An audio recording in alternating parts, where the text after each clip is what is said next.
Marwadi university మంచి భవిష్యత్తు కోసం తెలుగు విద్యార్థులు ఇష్టపడే యూనివర్సిటీ. కాల్ 9059052378 9059052379.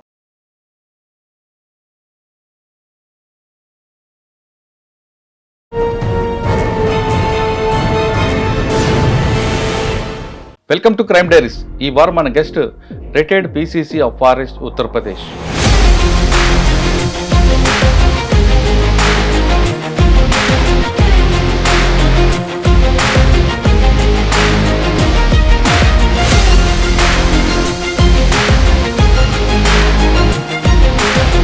ఫస్ట్ ట్రైనింగ్ మీకు డెహ్రాడూన్లో మంచి క్యాంపస్. ఆ క్యాంపస్ ఏం నేర్పించింది? బేసిక్ అండి, అది ఫస్ట్ స్టెప్ అనుకుంటా. నేచర్ దగ్గరగా వెళ్ళడానికి కోసం సహకరించింది.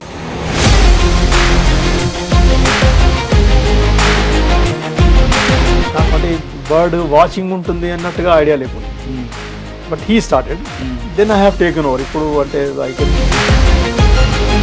అక్కడ ట్రీ హగ్ కూడా ఉంటుంది. ఫారెస్ట్కి ఏది ఇంపార్టెంటో, ఫారెస్ట్ ఆఫీసర్ లాగా నేను ఏదైతే చేయాలో,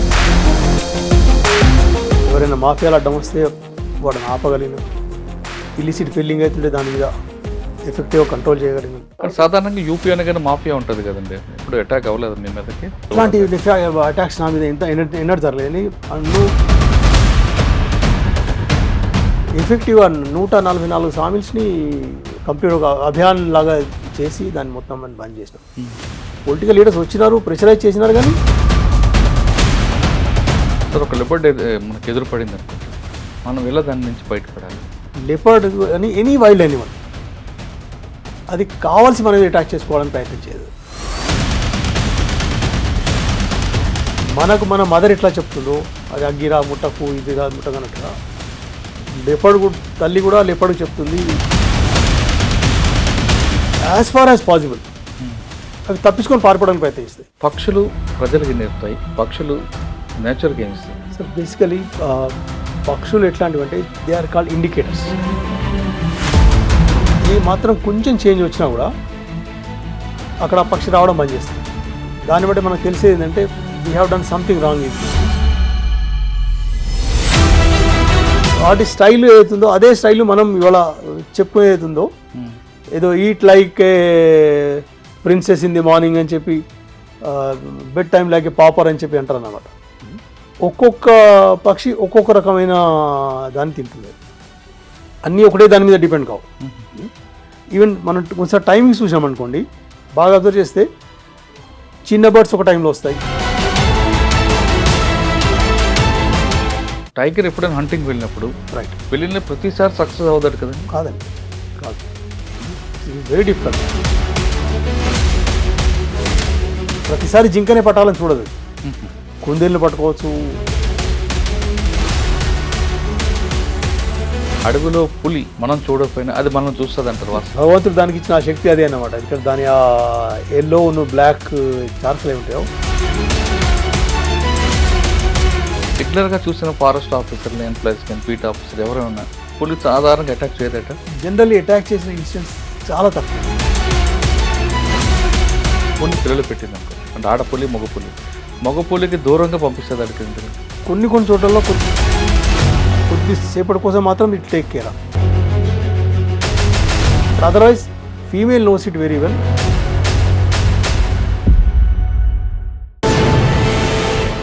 వెల్కమ్ టు క్రైమ్ డైరీస్. ఈ వారం మన guest retired PCC of forest Uttar Pradesh, పేరు కె ప్రవీణ్ రావు గారు, రిటైర్డ్ ఐఎఫ్ఎస్ ఉత్తరప్రదేశ్. ప్రవీణ్ రావు గారు ఆదిలాబాద్ జిల్లా మంచిర్యాలలో పుట్టి పెరిగి తర్వాత ఉత్తరప్రదేశ్లో పీసీసీ చీఫ్గా రిటైర్ అయ్యారు. ఆయన సర్వీస్ మొత్తం కూడా ఉత్తరప్రదేశ్ రాష్ట్రం పుట్టింది. ఉత్తరప్రదేశ్ రాష్ట్రంలోనే ట్రైనింగ్ తీసుకుని అక్కడే డిఎఫ్ఓగా, అక్కడే పీసీసీగా పనిచేసి ఆయన రిటైర్ అయ్యారు. సాధారణంగా చాలామంది సొంత కేడర్ రావాలనో వేరే కేడర్ కావాలని ప్రయత్నించిన ఆయన మాత్రం తన సర్వీస్ మొత్తం ఉత్తరప్రదేశ్లో అందించి తర్వాత రిటైర్ అయిన తర్వాత హైదరాబాద్ వచ్చారు. ఆయన అడిగి ఉత్తరప్రదేశ్ రాష్ట్రంలో జరిగిన అడవులు ఎలాగుంటాయి, అడవుల సంరక్షణ ఎలాగుంటుంది, ముఖ్యంగా అని చెప్పాలంటే పక్షులకు ప్రేమికుడు కాబట్టి పక్షుల సంరక్షణకు ఏం చేశారు విషయాన్ని సార్ అడిగి తెలుసుకున్నాం. సార్ నమస్తే అండి. నమస్తే సార్. కె ప్రవీణ్ రావు గారు, మంచిర్యాల జిల్లా. సాధారణంగా ఇక్కడ అందరూ ఐఎఫ్ఎస్ కానీ ఇక్కడికి వెళ్ళినా కొంతకాలం పనిచేసిన హోమ్ కేడర్ రావాలనుకుంటారు, నేటివ్ ప్లేస్కి రావాలి, ఏదో ఏదో డిపార్ట్మెంట్లో కొంతకాలం డిప్యూటేషన్ చేయాలనుకుంటారు. కానీ మీరు మాత్రం డెహ్రాడూన్లో ట్రైనింగ్ అయిన తర్వాత రిటైర్మెంట్ లక్నోలో చేసుకొని బయటకు వచ్చారండి. అంటే రావడానికి ప్రయత్నం చేయలేదా, లేదా రావాలనుకొని కంప్లీట్గా ఉత్తరప్రదేశ్కి సేవలు అందించారా? దాంతోపాటు ఉత్తరప్రదేశ్ అనగానే చాలామందికి మాఫియా గుర్తుకొస్తుంది, కానీ అక్కడ ఫారెస్ట్ ఉంది, ఉత్తరాంచల్ కానీ మిగతా విషయాలు ఉత్తరాఖండ్ కానీ ఆ బుందేలు ఈ ఫారెస్ట్ అంతా ఉంటుంది, చక్కగా అడవులు అన్నీ ఉంటాయి అనే విషయం చాలామందికి చాలా తక్కువ మంది తెలుసు. ఉత్తరప్రదేశ్ రాష్ట్రంలో మాఫియాకి మించిన పక్షుల ప్రేమికులు ఉన్నారు, దానికి మించిన చాలామంది ఉంటారు. ఆ మాఫియా విషయాన్ని పక్కన పెట్టి దాంట్లో అక్కడ యూపీలో జరిగిన ఫారెస్ట్ డెవలప్మెంట్ ఎలాగుంటుంది, అక్కడ నేచర్ ఏం చెప్తుంటుంది, అక్కడ దొరికిన టైగర్స్ కానీ ఇవన్నీ కూడా ఉంటాయి. ఇవన్నిటి మీద మీకున్న అవగాహన ఎలాగుంది? వాటితో పాటు ముఖ్యంగా మీరు ఫోటోగ్రఫీ పక్షుల ప్రేమికుడు కాబట్టి పక్షుల సంరక్షణ ఎలాగుంటుంది, పక్షులు మనకి మనవల అంటే మనుషులకి ఎలాంటి సహాయం అందిస్తుంది, నేచర్కి ఏ విధంగా ఉపయోగపడుతుంది, ప్రజలు పక్షుల నుంచి ఏం నేర్చుకోవాలి, ఇవన్నీ చెప్పే ముందు కె ప్రవీణ్ రావు గారి కుటుంబ నేపథ్యం, మంచిర్యాల జిల్లా నుండి ఉత్తరప్రదేశ్కి మీ జర్నీ చెప్పండి. థ్యాంక్ యూ అండి. ఇవాళ పిలిచినందుకు నన్ను ఇక్కడికి. నేను ముఖ్యంగా మంచిర్యాల జిల్లా, ఇప్పుడు ప్రస్తుతం మంచిర్యాల జిల్లా, ఇంతకుముందు ఆదిలాబాద్ జిల్లా, చెన్నూరు అనే గ్రామం లోపల తాలూకా, మొదటి తాలూకా అది. అక్కడ నాది 10th వరకు అక్కడ చదువుకున్నాను. అక్కడి నుంచి కూడా ఇంకో 30 కిలోమీటర్ల దూరంలో మా గ్రామం ప్రణహిత ఒడ్డున తీరాన ఉన్నది, వేవనపల్లి అని అక్కడ గ్రామం. ముఖ్యంగా మా ఫ్యామిలీ అగ్రికల్చర్ ఫ్యామిలీ, కొంచెం ఫారెస్ట్ కాంట్రాక్ట్స్ లోపల కూడా మొదలెచ్చి ఉండేవాళ్ళు. అంటే సార్ మీరున్న టైంలో నక్సల్స్ మూమెంట్ ఉండేదా? ఉండిందండి, ఆ టైంలో కూడా ఉండింది. చూసారా మీరు ఏమైనా సంఘటనలు? ఆ సంఘటనలు డైరెక్ట్గా లేదు, నాకు తరగలేదు. కాబట్టి మా ఫాదర్ వాళ్ళు దాంట్లో వాళ్ళు చూసినారు, వాళ్ళకు ఎఫెక్ట్ కూడా కొన్నిసార్లు పడింది అంది. అవునా, ఏంటండి, ఏ విధంగా? బేసికలీ మా నాన్నగారిని వాళ్ళే అటాక్ చేసిన, వాడిని పైన అటాక్ చేసినారు. ఎవరు? నక్సల్స్ అటాక్ చేసినారు. ఎందుకు? బేసిక్గా అగ్రికల్చరిస్ట్ ఫ్యామిలీ మాది, భూస్వాములు మనకు చేసేవాడు. కానీ కాకపోతే మా నాన్నగారు ఎట్లా అంటే ఆయన భూదాన ఉద్యమం లోపల ఆయన వినోబాతోని కాలినడకన మొత్తం తిరిగినాడు ఆయన్ని.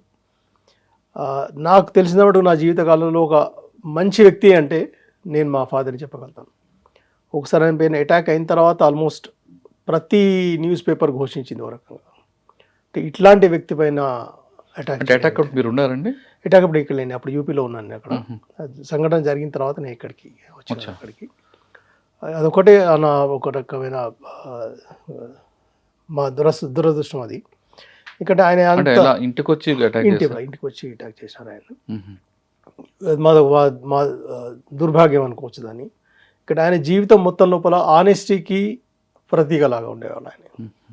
దాని గురించి మొత్తం ఎంతనైతే ప్రెస్ ఉందో, మొత్తం డిస్ట్రిక్ట్ ప్రెస్ అంతా తెల్లారి నుంచి కొన్ని రోజుల వరకు వాళ్ళు ఆర్టికల్స్ రాసినారు. మీరు భూస్వాముల మీద అటాక్ చేయడానికి చూసాం, అందరూ చూసినాం, కానీ ఈ వ్యక్తి పని చేయడానికి కారణం ఏంటి? ఏ వ్యక్తి అయితే మొత్తం జీవిత కాలంలో పనే ఆయన ఒక సౌమ్యమైన ప్రతిరూపం లాంటి వ్యక్తి, ఆయన పైన అటాక్ చేయడానికి కారణం ఏంటంటే దానికి వాళ్ళ నుంచి ఏమి ఎట్లాంటి ప్రతిక్రియ రాలేదు వాళ్ళ నుంచి. అదొకటి మా దురదృష్టం అనుకోండి. ఆయన కాంగ్రెస్ లోపల 13 ఏళ్ళు కోలి గోపాలరావు అని, దాని లోపల సమితి ప్రెసిడెంట్గా పనిచేశారు. ఆయన పైన ఎన్నడూ కూడా ఒక మచ్చ లాంటి లేని వ్యక్తి ఆయన. తండ్రి అని నేను చెప్పట్లేదు, ఈవెన్ వ్యక్తిగతంగా ప్రజల లోపల ఉన్న ఆయనకున్న ఒక ఆప్యాయత కానీ ఆయన వే ఆఫ్ లివింగ్ నేను చూసినాను.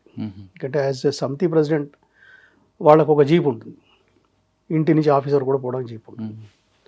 ఆయన ఎన్నడూ కూడా ఆఫీస్ జీప్ వాడగా నేను చూడలేదు. ఇంటి నుంచి సమితి ఆఫీసు ఒక 4 కిలోమీటర్లు ఉండేది. ఆ 4 కిలోమీటర్లు ఆయన నడిచిపోయేవాడు. అక్కడి నుంచి అవసరమైతే ఏదైనా విజిట్ చేయాలి, ఏమైనా ఇన్స్పెక్షన్ చేయాలంటే మాత్రం అప్పుడు ఆయన ఆఫీస్ జీప్ వాడేవాడు. ఆ సిన్సియారిటీ నేను చాలా తక్కువ మందిలో చూసినాను. ఆయన అడిగితే కూడా ఆయన ఒకసారి సడన్గా నాతో ఏమన్నాడంటే, మరి నేను అదే అన్న, ఇప్పుడు ఇక్కడ మేము కూడా యాజ్ ఏ ఫారెస్ట్ ఆఫీసర్ మేము యూజ్ చేస్తాం, మాకు ఇంటికి వరకు వెహికల్ వస్తుంది, ఆఫీసర్ కూడా వెళ్తాం మరి అంటే, ఆయన 2 జవాబులు చెప్పినాడు. ఒకటి, నాకు ఇష్టం లేదు వాడడం, ఎందుకంటే నాకు దేనికోసం అయితే వెహికల్ ఇచ్చినో దానికోసం వెహికల్ వాడదలుచుకున్నాను. 2 ఏమన్నాడంటే, నేను ఇక్కడ జీప్ ఎక్కి నేను ఆఫీస్ వరకు వెళ్తాను, 2 నిమిషాలు చేరిపోతాను. పోయిన తర్వాత ఆఫీస్లో పోతా, అప్పుడు ఒక్కొక్కడు నన్ను అడిగి లోపలికి వస్తారు. ఈ డిస్టెన్స్ లోపల, ఈ 4 కిలోమీటర్ డిస్టెన్స్ లోపల నేను నడుచుకుంటూ పోతే నాతో పాటు ప్రజలు నాతో పాటు వస్తుంటారు. వస్తుంటే ఒకటి సమస్య వాడు చెప్తాడు నాకు, వాడి సమస్య అయిపోయింది, రెండో వాడు వస్తాడు, సార్ నా సమస్య ఇదని. ఈ 4 కిలోమీటర్ల వాకింగ్ లోపల నాకు ఒక 15-20 సమస్యలు తెలుస్తాయి. ఆఫీసులకు వెళ్ళిన వెంటనే కింది సబార్డినేట్ స్టాఫ్, గవర్నమెంట్ స్టాఫ్ని పిలిచి ఈ 15ని లిస్ట్ అవుట్ చేయిస్తాను నేను. ఇప్పుడు ఈ సమస్యలున్నాయి, ఇవి ఎందుకు కావట్లేదు, దీనికి ఏమి సొల్యూషన్. కాబట్టి ఈ డిస్టెన్స్ లోపల నాకు ఆ సమయం యూటిలైజ్ అవుతుంది. ఆ రకంగా చేసేవాడు అన్నమాట. బట్ అది మా దురదృష్టం, ఆ కమ్యూనికేషన్ గ్యాప్ ఏదైనా ఉంటుంది. మీరు చదువు అంతా మంచిర్యాలేనా? చదువు నేను చెన్నూరు లోపల 10వ తరగతి వరకు చదువుకున్నాను. ఇంటర్మీడియట్ హైదరాబాద్ వచ్చినాను. నాంపల్లి జూనియర్ కాలేజీలో ఇంటర్మీడియట్ చేసినాను. Sardar Patel college BSc, MSc Osmania university లోపల సైన్స్ కాలేజీలో ఎంఎస్సీ చేసినాను. పిహెచ్డీలో జాయిన్ అయిన తర్వాత ఒక 3 years చేసిన, 84 నుంచి 87 వరకు పిహెచ్డీ చేసిన తర్వాత అంతలో జాబ్ వచ్చింది. జాబ్ వచ్చిన తర్వాత వెళ్ళిపోయినా. మధ్యలో మా గైడ్ అన్నారు కూడా, మీరు ఒకసారి కొద్ది రోజులు లీవ్ తీసుకొని వస్తే దీన్ని మిగిలిన అవుతుందో కంటిన్యూ చేద్దాం అనుకున్నా. సమయం రాలేకపోయినా నేను. So ultimately I have discontinued. దాన్ని పిహెచ్డీ కంప్లీట్ చేయలేకపోయినా. Okay, I continued almost. చెప్పినాను కదా మీరు అన్నట్టుగా ఫస్ట్ నుంచి లాస్ట్ వరకు. అంటే ఐఎఫ్ఎస్ మీరు అంటే ఎందుకు వెళ్ళాలనుకున్నారండి?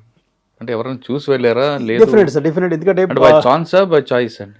బేసికలీ గ్రామీణ పరివేశం చూడే బట్టి ఫారెస్ట్తో టచ్ మొదటి నుంచి ఉండేది. కానీ ఇంత ఐడియా లేకుండింది. డెఫినెట్లీ ఈ ఎగ్జామ్ రాస్తే ఇది వస్తుందని ఐడియా లేవు. సడన్లీ నా క్లాస్మేట్ ఒక పిల్లవాడు రఘువీర్ అని చెప్పి, మన ఆంధ్రప్రదేశ్ కార్డర్ వచ్చింది ఆయనకి. ఆయనకి సెలెక్షన్ వచ్చింది అన్నమాట. That spark actually. మన వాళ్ళ నుంచి ఒకరికి వచ్చింది అంటే ఎందుకు ట్రై చేయకూడదు. దాంతో వి స్టార్టెడ్. కాకపోతే నాకు ఏంటంటే, నాకు 82లో ఎంఎస్సీ అయిపోయింది, 83లో మ్యారేజ్ అయింది, పిల్లలు అది చేయబట్టి. అంటే సరే, అది కూడా ఒక మంచిదే అనుకోండి. ఒక రకంగా లోపల నుంచి ఒక పట్టుదల వచ్చింది కావచ్చు నాకు కూడా. ఎందుకంటే అల్టిమేట్లీ పిల్లల్ని పోషించాల్సిన బాధ్యత నాది. ఇంట్లో అగ్రికల్చర్ ఏదున్నా కూడా దాంతో పట్టుదల వచ్చిందేమో. చాలా సీరియస్గా చదివి తీసుకున్నాం దాన్ని. Finally I got selected. దాన్ని యూపీ కార్డర్ వచ్చింది. యూపీ కార్డర్. సార్ ఫస్ట్ ట్రైనింగ్ మీకు డెహ్రాడూన్? అవును సార్. డెహ్రాడూన్లో మంచి క్యాంపస్, బ్యూటిఫుల్ క్యాంపస్. ఆ క్యాంపస్ ఏం నేర్పించిందండి? బేసిక్ అండి, అది ఫస్ట్ స్టెప్ అనుకుంటా. నేచర్ దగ్గరగా వెళ్ళడానికి కోసం సహకరించింది. దాంతోపాటు ఇక్కడే మన స్టేట్ కార్డర్, అంటే ఆంధ్రప్రదేశ్ కార్డర్ అలాట్ అయిన ఇంకొక ఆఫీసర్, మా బ్యాచ్మేట్ భాస్కర్ రమణమూర్తి అని, ఆయనే బర్డ్స్ని వాచ్ చేస్తుండేవాడు. ఈ స్టార్టెడ్ యాక్చువల్లీ బేసికలీ. నాకంటే బర్డ్ వాచింగ్ ఉంటుంది అన్నట్టుగా ఐడియా లేకుండా. But he started, then I have taken over. ఇప్పుడు అంటే ఐ కెన్ డెఫినెట్లీ సే కే అంటే is no more, but I think I have surpassed him లోపల. తర్వాత అతనే అనేవాడు నాతోటి, అరే గురువును మించిపోయినావు నువ్వు అంటుండే ఆయన. అంటే సరే లేవు, నువ్వే గురువును మించిపోవడం ఉండదు, గురువే. సార్ ఉత్తరాఖండ్లో మీరు నేర్చుకుంది ఏంటండి? అక్కడ మంచి బ్యూటిఫుల్ నేచర్ ఉంటుంది, అక్కడ ట్రీ హగ్ కూడా ఉంటుందండి. బేసికల్ సార్ ఇంకొకటి ఏంటంటే, యూపీ గురించి మనం డెఫినెట్లీ మీరు అన్నట్టుగా చాలా నెగిటివ్ వింటాం, కానీ బట్ యాజ్ ఏ ఆఫీసర్ నేను అక్కడ 34 years పనిచేసిన. నాకు పెద్ద పొలిటికల్ లింక్స్ లేవు, అట్లాంటి అంటే ఆ నేచర్ కూడా లేకుండేది నాకు. But I could survive everywhere. And ఫారెస్ట్కి ఏది ఇంపార్టెంటో, ఫారెస్ట్ ఆఫీసర్ లాగా నేను ఏదైతే చేయాలో ఆ విధులన్నీ నేను నిర్వహించగలిగిన. ఎవరైనా మాఫియాలు అడ్డం వస్తే వాడిని ఆపగలిగినాం. ఇల్లిసిట్ ఫిల్లింగ్ అవుతుంటే దాని మీద ఎఫెక్టివ్గా కంట్రోల్ చేయగలిగినాం. ఎక్కడైనా మైనింగ్ అవుతుందంటే దాన్ని ఆపగలిగినాం. సో అట్లాంటి ఎప్పుడు కూడా నా మీద అనవసరమైన పొలిటికల్ ప్రెషర్ ఉండేది కాదు. ఎక్కడైనా పొలిటికల్ వాగ్వివాదం జరిగితే ఎట్లా ఉండేది అంటే, ఇది 1-to-1 ఉండేది అన్నమాట. మీరేదో అడిగినారు, నేనేదో కాదు, అంటే మీకు నాకు ఒక చిన్న ఆర్గ్యుమెంట్ అంతే తప్ప. కానీ నేను తెలంగాణ వాడిని, వాళ్ళు నార్త్ ఇండియన్, అట్లాంటిది ఎప్పుడు రాలేదు నాకు. కాబట్టి సాధారణంగా యూపీ అనగానే మాఫియా ఉంటుంది కదండి, ఇప్పుడు అటాక్ అవ్వలేదు మీ మీదకి? అట్లాంటి అటాక్స్ నా మీద ఎన్నడూ జరగలేదని. నువ్వు ప్రతి చోట నేను అంటే చాలా ప్లేసెస్ లోపల డైనమిక్గా డీల్ చేసిన రోజులు కూడా ఉన్నాయి. ఇప్పుడు సామిల్స్ అనేది ఉందండి అక్కడ. సామిల్స్ని సుప్రీంకోర్టు బ్యాన్ చేసింది. బ్యాన్ చేసిన తర్వాత ఏవైతే ఇల్లీగల్ సామిల్స్ ఉండేనో వాటిని క్లోజ్ చేయాల్సి పడింది. ఎక్కడండి ఇది? ఇది ప్రతాప్గఢ్ అనే డిస్ట్రిక్ట్లో జరిగిన ఇన్సిడెంట్.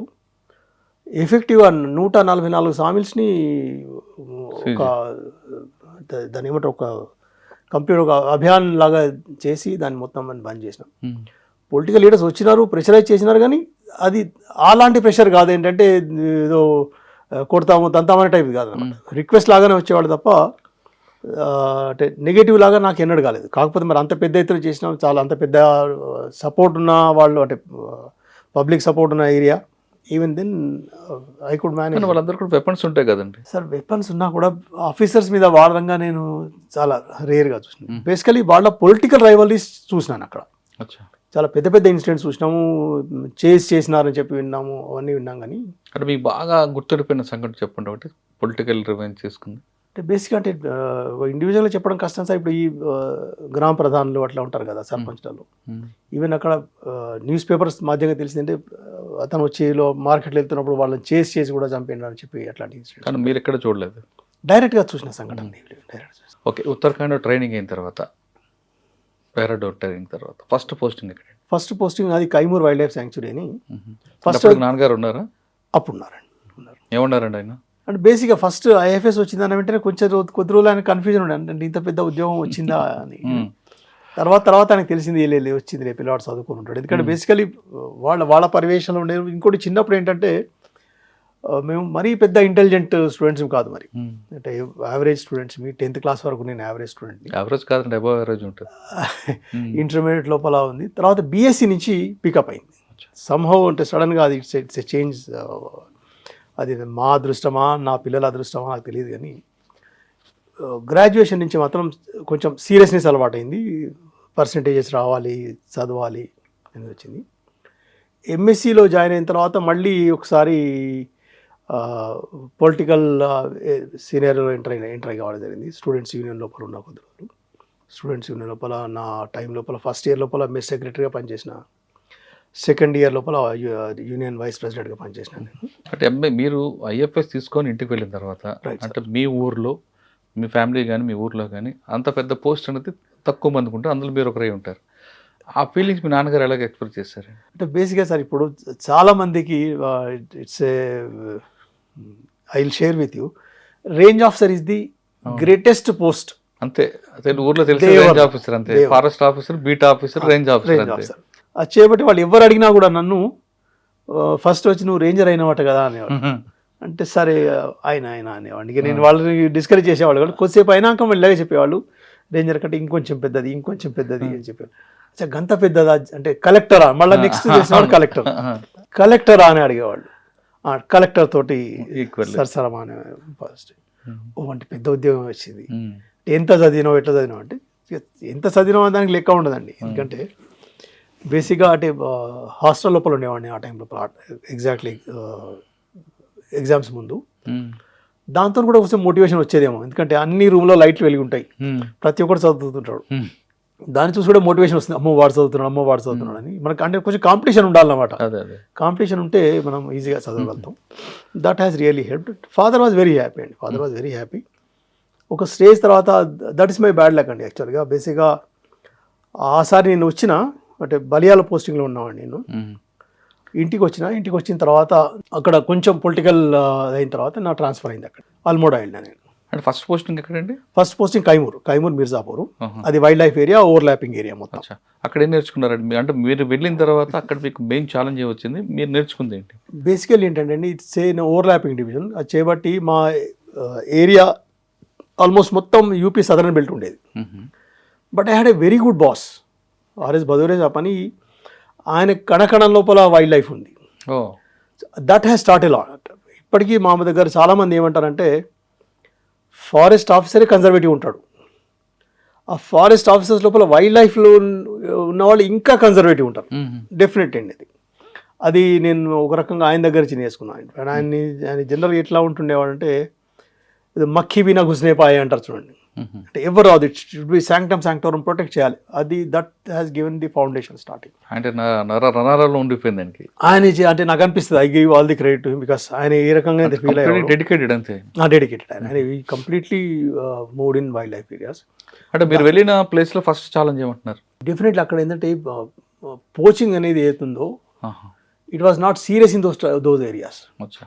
దాని గురించి we had to fight a lot. ఒకసారి అంటే I will not name, but అక్కడ ఏరియాలో ఒక తను అంటే రాజాలాగా అన్ని ట్రీట్ చేసేవాళ్ళు.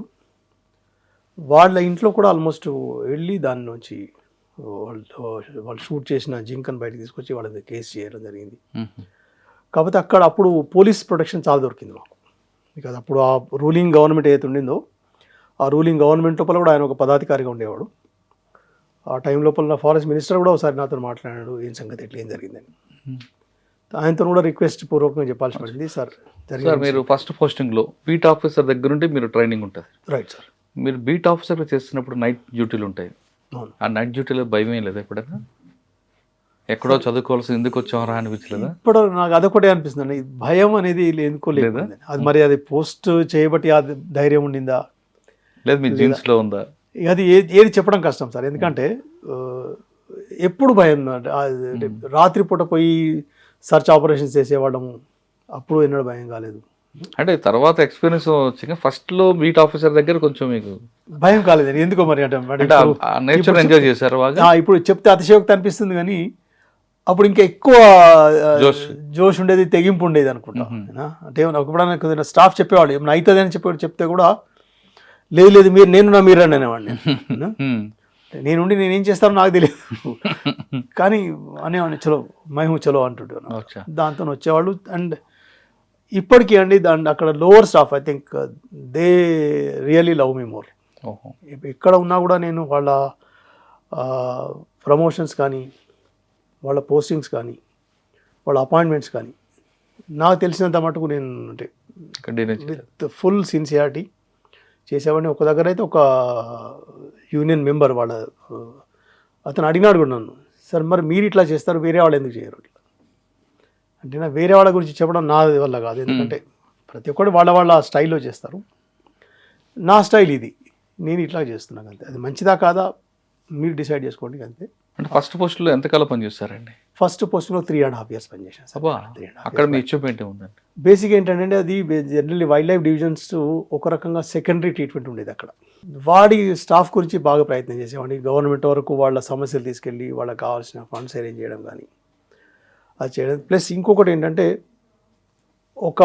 ఆ బెల్ట్ లోపల ఒక టెర్రర్ శబ్దం మంచిది కరెక్ట్ కాదేమో, బట్ ఒక ఫీలింగ్ కలిపించడం ఏంటంటే వీళ్ళు ఎప్పుడైనా ఎక్కడికైనా రాగలుగుతారు.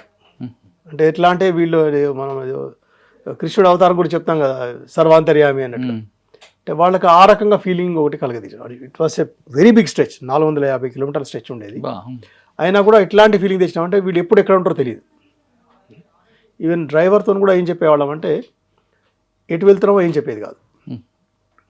నీకు డీజిల్ కావాలి, డీజిల్ పోయించుకో, 2-3 రోజుల కోసం బట్టలు పెట్టుకో, ఎటు పోతాం ఎందుకు పోతాం చెప్పు అనవసరం. నీకు లంచ్ టైంకి లంచ్ కావాలి, డిన్నర్ టైంకి డిన్నర్ కావాలి, అది నా రెస్పాన్సిబిలిటీ. నీకు పెట్రోల్ కావాలి, అది నా రెస్పాన్సిబిలిటీ. మిగిలింది నీకు అనవసరం కదా, అట్లా వెళ్ళేవాళ్ళం అన్నట్టు. అది చేయబట్టి కొద్ది రోజుల తర్వాత అంటే బై గాడ్స్ గ్రేస్ అన్ని అంటే అన్ఎక్స్పెక్టెడ్ విజిట్స్ ఎక్కువ ఉంటుంది చేసేవాడు, చాలా చేసి. దానివల్ల మీకు వచ్చిన రిజల్ట్ ఏంటంటే సార్ బేసికలీ కంట్రోల్ అన్నమాట. బేసికలీ ఆ ఏరియా లోపల ఉన్న వైల్డ్ లైఫ్ పోచింగ్స్ ఇన్సిడెంట్స్ మీద కానీ దాని మీద కానీ మంచి కంట్రోల్ వచ్చింది. ఓకే, అక్కడ స్మగ్లర్స్ కూడా ఉండేవారు అంటే మాది అప్పుడు బేసిక్ డ్యూటీ కర్ర గురించి ఉండేది కాదు అన్నమాట. ఇట్స్ ఓవర్లాపింగ్ డ్యూటీ కాబట్టి we basically concentrate on wild life areas. దాని తర్వాత ఒక శాంక్చురీ ఏరియా లోపల ఎక్కువ కాన్సన్ట్రేట్ చేసేవాళ్ళం. ఎక్కడైతే ఎండేంజర్డ్ బ్లాక్ బక్స్ కానీ చింకార్స్ కానీ ఉండేవి ఆ ఏరియాస్ మీద కొంచెం ఎక్కువ కాన్సన్ట్రేట్ చేసేవాళ్ళం. అక్కడ డెన్సిటీ పెరగడం కూడా చూసినాం అక్కడ యానిమల్ డెన్సిటీ. సార్ 450 kilometers ఫారెస్ట్లో అంటే కేవలం జింకలేనా ఇంకేమైనా? లేపర్డ్స్ ఉన్నాయి కానీ టైగర్స్ ఆ ఏరియాలో చూడలేదండి. లేపర్డ్స్ ఉండేవా? లేపర్డ్స్ ఉండేవి. చెప్పడం సైట్ అయ్యా లేపర్డ్స్ సైట్ అయినాయి. తర్వాత ఇక మిగిలిన అంటే లక్కడపగ్గ అంటే హైనా ఉండేది, జకాల్స్ ఉండేటివి. సార్ ఒక లెపర్డ్ మనకు ఎదురుపడింది అనుకుంటే మనం ఎలా దాని నుంచి బయటపడాలి?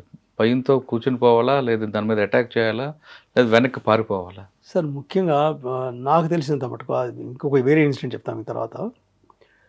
లెపర్డ్ అని ఎనీ వైల్డ్ యానిమల్ అది కావాల్సి మనం అటాక్ చేసుకోవాలని ప్రయత్నం చేయదు. దాని ప్రాణభయం దానికి, దాని ప్రాణాపాయం దానికి ఉంటుంది. అవును. ఇక్కడ దానికి అంటే నాకు సమ్హౌ అంటే what I feel after this much of service, మనకు మన మదర్ ఎట్లా చెప్తుందో అది అగ్గిరా ముట్టకు ఇది రా ముట్టకు అన్నట్టుగా లెపర్డ్ తల్లి కూడా లెపర్డ్కి చెప్తుంది ఈ 2 కాళ్ళ వాడుతో మాత్రం జాగ్రత్తగా ఉండు. జాగ్రత్తగా ఉండమని చెప్తుంది.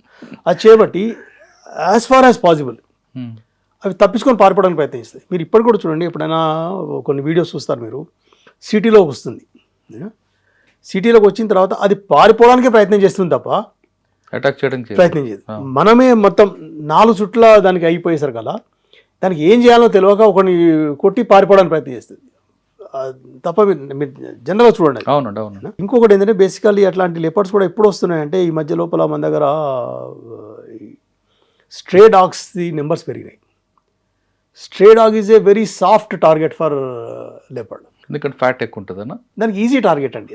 అంటే జనరల్ ఈవెన్ లెపర్డ్ కూడా పెద్ద ఘనా జంగలు ఉండవు, అవి ఫ్రింజ్ ఏరియాస్లో ఎక్కువ ఉంటాయి. ఘనా జంగల్ ఉంటే అందులో టైగర్ ఉంటుంది, తర్వాత ఫ్రింజ్ ఏరియాస్ లోపల ఇవి ఉంటాయి. ఇది ఇక్కడి నుంచి ఊర్ల దగ్గర మన అయితే పాస్చర్ ఏరియాస్ ఉండేనో లేకపోతే మన అగ్రికల్చర్ ఏరియాస్లో ఉండేనో అక్కడ ఉన్న చిన్న ఎనిమల్స్ని పట్టుకునేది కాబట్టి అట్లట వాటికి మన ఊరి లోపల ఉన్న ఈ స్ట్రే డాగ్స్ కూడా అలవాటాయి. అది చేపట్టి ఇప్పుడు ఈవెన్ హైదరాబాద్ లక్నో లోపల 2-3 ఇన్సిడెంట్స్ జరిగినాయి. అవన్నీ కూడా they have come for stray dogs. అంటే లిపర్డ్ కానీ ఏదైనా సరే మీరు అడవిలో తీసుకుంటారు, ఇందాక మాట అని చెప్పారు ఆ 2 కాళ్ళ వ్యక్తులతో జాగ్రత్తగా ఉండరా అని. కానీ అడవిలో అడవిలో కూడా చెప్తున్నాను సార్. ఒకసారి మీకు ఒక ఇన్సిడెంట్ చెప్తాను. ఇక్కడ నేను బిజ్నోర్ అనే డివిజన్లో పనిచేసినాను 2005 నుంచి 2007. ఎక్కడండి? బిజ్నోర్ అని వెస్టర్న్ యూపీలో ఉండింది. ఆసారి మా ఇదేంటి వాటి ఎన్యూమరేషన్ ఉంటుంది, వాటి సెన్సస్ ఉంటుంది. వాటి WWF wild life institute of India వాళ్ళు ఏమన్నారంటే వాళ్ళు ఒక ప్రోటోకాల్ ఇచ్చినారన్నమాట. అంతకుముందటి సర్వేలు ఎట్లా ఉండేవి అంటే we use to pin point numbers, మా ఏరియా లోపల ఇన్ని టైగర్స్ ఉన్నాయి. somehow that calculation used to go wrong. Sometimes Sariska అట్లాంటి ప్లేసెస్ లోపల 0 అయినా కూడా the forest was probably reporting some figure, అట్లా అయిపోయి కంట్రవర్షియల్ అయిపోయింది అది. దాన్ని చేపట్టి wildlife institute of India ఏమైందంటే we will give a protocol, మీరు మాకు ఫిగర్ చెప్పకండి, you go to the place, పోయిన తర్వాత టైగర్కి ఎట్లాంటి ఏరియాస్ సెన్సస్ చేయాలి, హెర్బివోర్స్ అంటే ఈ జింకల కోసం ఎట్లాంటి ఏరియాలు సర్వే చేయాలి, వాళ్ళు ఒక ప్రోటోకాల్ ఇచ్చినారు అన్నమాట. ఆ ప్రోటోకాల్ ప్రకారంగా ఒక వాగు నది అంటే డ్రై బెడ్ అనమాట, దాని లోపల నేను సర్వే చేస్తాను. నేను నాతో పాటు ఇంకొక 3 స్టాఫ్, మేము ఒక గ్రూప్ అయినా అట్లా డిఫరెంట్ గ్రూప్స్గా డిస్ట్రిబ్యూట్ చేసినాం అన్నమాట. నేనే డిఎఫ్ఓన్ కాబట్టి ఆ గ్రూప్స్ అని తయారు చేసిన ఒక గ్రూప్ నేను తీసుకున్నాను. ఆ తీసుకున్న గ్రూప్ లోపల వాళ్ళకి ఒకటి .305 రైఫల్ కూడా మాతో పాటు ఉండింది. నా ఒక సబార్డినేట్ స్టాఫ్, ఇంకో 2 ఫారెస్టర్ ఫారెస్ట్ గార్డ్ వాళ్ళు ఉంటారు. నడుస్తున్న తర్వాత నాకు ఫోటోగ్రఫీ అప్పటి నుంచి ఇంట్రెస్ట్ కాబట్టి నేనేం ప్రయత్నం చేస్తున్నా అంటే ఒక వీడియో తీసి మొత్తం సెన్సెస్ అయిన తర్వాత దాన్ని ఒక చిన్న కంపైలేషన్ చేసి I send it to my senior officers. Sir మేము ఇట్లా చేసినాం అంటే what ever we have done is perfectly correct. అయితే కొంచెం దూరం వెళ్ళిన తర్వాత అక్కడ ఒక ఫ్రెష్ పగ్ మార్క్స్ కనబడినాయి మాకు. కనపడితే అవి 4 ఉంటే కదా డిస్కస్ చేస్తున్నాం. ప్రొద్దున్నే వచ్చింది ఇక్కడికి, ఈ డైరెక్షన్ వెళ్ళింది, అవి మొత్తం చేస్తున్నా. ఇంతలో నా క్లాస్ 4 ఎంప్లాయీ ఆర్డర్లీ అంటారు, ఆర్డర్లీ కొంచెం ముందుకు పోయినాడు. పోయి అక్కడి నుంచి వెనక్కి తిరిగి నా దగ్గర అడిగినాను అనమాట, సార్ బాబు కోయి గర్ కరికి ఆవాస్ ఉన్నాయి పడాకి అని. నేను సీరియస్గా ఫోటోగ్రఫీ చేస్తుంటే నేను అన్నా, బాబు నాకు వినపడలేదు రాను అనగానే చమేరా వెహం హోగా అంటే నా అంటే అట్లా అంటే దాని ఏమంటారు అనుకున్నాను. అట్లా అనుకొని ఇంకొంచెం ముందు నడిచిండు, ఒక 15 అడుగులు ఇంకా ముందు నడిచిండు. అక్కడి నుంచి టైగర్ గ్రౌలింగ్ సౌండ్ వినబడింది, గర్ అని ఒక్కసారి అని. దాని నుంచి ఎంత దూరం లేము మేము, ఒక 30 ఫీట్లో 40 ఫీట్లో ఉండి ఉంటాం దాని నుంచి. అంటే కాషన్ ఇచ్చేది మీకు అదే అంటారు బేసిక్. అంటే ఒకవేళ అది లేస్తే 4 వచ్చినాము, ఒక్కడు మాత్రం వచ్చి పోయేవాడేమో. వెంటనే ఒకసారి భయం వేసింది. ఇప్పటికి కూడా ఇప్పుడు మీకు చెప్తుంటే నాకు అవుతున్నది అది.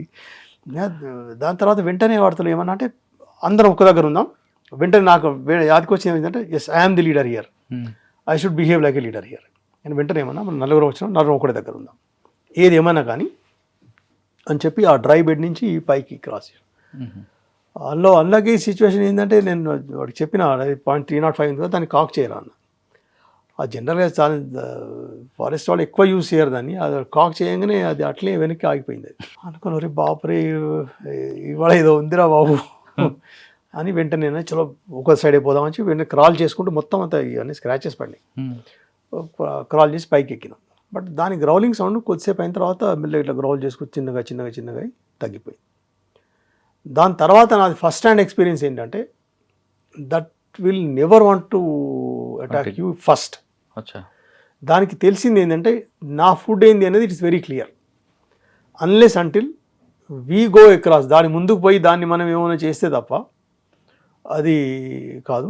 Monitor is a different thing. Monitor ఎప్పుడైతే అవి చాలా ఏజ్డ్ అవుతాయి, దాని పండ్లు రాలిపోతాయి, తర్వాత దానికి ఏమైనా అంటే వైల్డ్ ఎనిమల్ చేసే శక్తి లేకపోతే కూడా అప్పుడు కూడా ఏం ప్రయత్నం చేస్తాయి అంటే మన ఊర్లలో ఉన్న వాటిని ప్రయత్నం చేస్తాయి. ఏది మన ఆవులను, గేదెలను, పశువులను ట్రై చేస్తాయి తప్ప 90% సిచ్యువేషన్. ఎందుకంటే మీరు ఒకటి సింపుల్గా ఆలోచించండి, అది మనిషిని ఒక ఆహారంలా అనుకుంటే ప్రతిరోజు ఇంత సిటీ లోపల ఎంతమంది కావాలంటే అంతమంది దొరుకుతారు దానికి. మార్నింగ్ పూట రావచ్చు, ఒకరిని పట్టుకుని వెళ్ళిపోవచ్చు. అట్లాంటి సిచ్యువేషన్ ఏంటంటే చూడమనం దాన్ని. కాబట్టి అది దాని ఏరియా లోపలే దాని ఫుడ్, దానికి ఇట్ ఈస్ వెరీ క్లియర్ నా ఫుడ్ ఏంది, నా లిమిటేషన్స్ ఏంది. దాని బార్డర్ క్రాస్ చేస్తే మనకు కాషన్ ఇస్తుంది డెఫినెట్. కానీ అది కూడా క్రాస్ చేస్తే అప్పుడు మనం అటాక్ చేస్తుంది. అప్పుడు అది ఇన్సెక్యూర్ ఫీల్ అవుతుంది కదా, దాని ఇన్సెక్యూరిటీ వల్ల అది ఇట్ విల్ అటాక్. కానీ మనకు అటాక్ చేయడానికి కాదని ఇంటెన్షన్. ఇప్పుడు మీరు అట్లెందుకు టైగర్ సఫారీలోకి వెళ్తారు, మనం జీప్లోనే కూర్చున్నాం, ఓపెన్ జీపే అది, మన పక్క నుంచి నడుచుకుంటూ పోతుంది, అది కావాలని అటాక్ చేయలేదు, అది చేయదు. మనం సీరియస్గా దాన్ని ఫోటోగ్రాఫ్ కెమెరాలు పట్టుకొని అటు వంగి ఇటు వంగి తీస్తుంటాం, అయినా కూడా అది మన మీద అటాక్ చేయదు. బికాస్ దట్ నోస్ ఇట్, దాని limitation it knows it very well. అసలు ఎందుకంటే అటాక్ చేయాలని కూడా చేయొచ్చు కదా. అదే కదా ఇప్పుడు మనకి ఎట్లయితే మన తల్లిదండ్రులు నేర్పినారో ప్రాబబ్లీ అంటే నాకు అది strong feeling. Somebody might accept this, somebody may not accept this, but I have a strong feeling that it clearly demarcates between its food and what is not its food. ఆ రకంగా differentiate చేస్తుంది. Unless అంటే ఏదో incident అయింది దాని attack. ఇప్పుడు ఎన్నైనా attacks చూడండి, చాలా మటు 99% ఆఫ్ అటాక్స్ ఎట్లా ఉంటాయంటే కట్టెలు కొట్టుకోవడానికి అడవిలోకి వెళ్ళినారు, అడవి లోపల దాని ఏరియా లోపల శౌచం కోసం వెళ్ళినారు, నేచర్ కాల్స్ కోసం వెళ్ళినారు, అట్లాంటి వాళ్ళని అటాక్ చేయగా చూసినాం. అది కూడా చాలా మటుకు తర్వాత తెలిసింది ఏంటంటే కూర్చొని ఉన్నవాడి మీదనే అటాక్ చేసిన. అంటే కూర్చుంటే ప్రాబబ్లీ జనరల్గా ఏమంటున్నారంటే అది 4 కాళ్ళ జంతువులాగా అనిపిస్తుంది, అట్లాంటి వాటి మీద అటాక్ చేసినట్టుగా. ప్లస్ ఇంకొకటి వెస్ట్ బెంగాల్ సుందర్బన్స్ లోపల కూడా వాళ్ళ ఎక్స్పీరియన్స్ ఏమంటారంటే మనం దానికి చూస్తుంటే అది అటాక్ చేయదు. అది చేపట్టి వాళ్ళు ఏమి ఒక కొత్తగా డివైస్ చేసినారు, వాళ్ళు వెనక్కి బొమ్మ పెట్టుకుంటారు, వెనక్కి కూడా పెడతారు. అంటే ఇటు ఫేస్ ఉంది, ఇటు ఫేస్ ఉంది. సో ఆ ఫేస్ దానికి ఏమనిపిస్తుంది, దానికి చూస్తున్నట్టు అనిపిస్తుంది. ఒకటి చూస్తున్నట్టయితే వాడిని విడిచిపెట్టి వెళ్ళిపోతుంది. సో అంటే దాన్ని బట్టి మనం అర్థం చేసుకోవచ్చు ఏంటంటే మనిషి చూస్తున్నాడు దానికంటే కూడా అది దాని రూట్ని అవాయిడ్ చేసి వెళ్ళిపోతుంది. అంటే అట్లా అని చెప్పి జింకను విడిచిపెట్టదు, అది జింక అటాక్ చేసే ప్రయత్నం చేస్తుంది, దాన్ని ఏ రకంగా అటాక్ చేయాలి, ఎప్పుడు అటాక్ చేయాలి అది చూస్తుంది.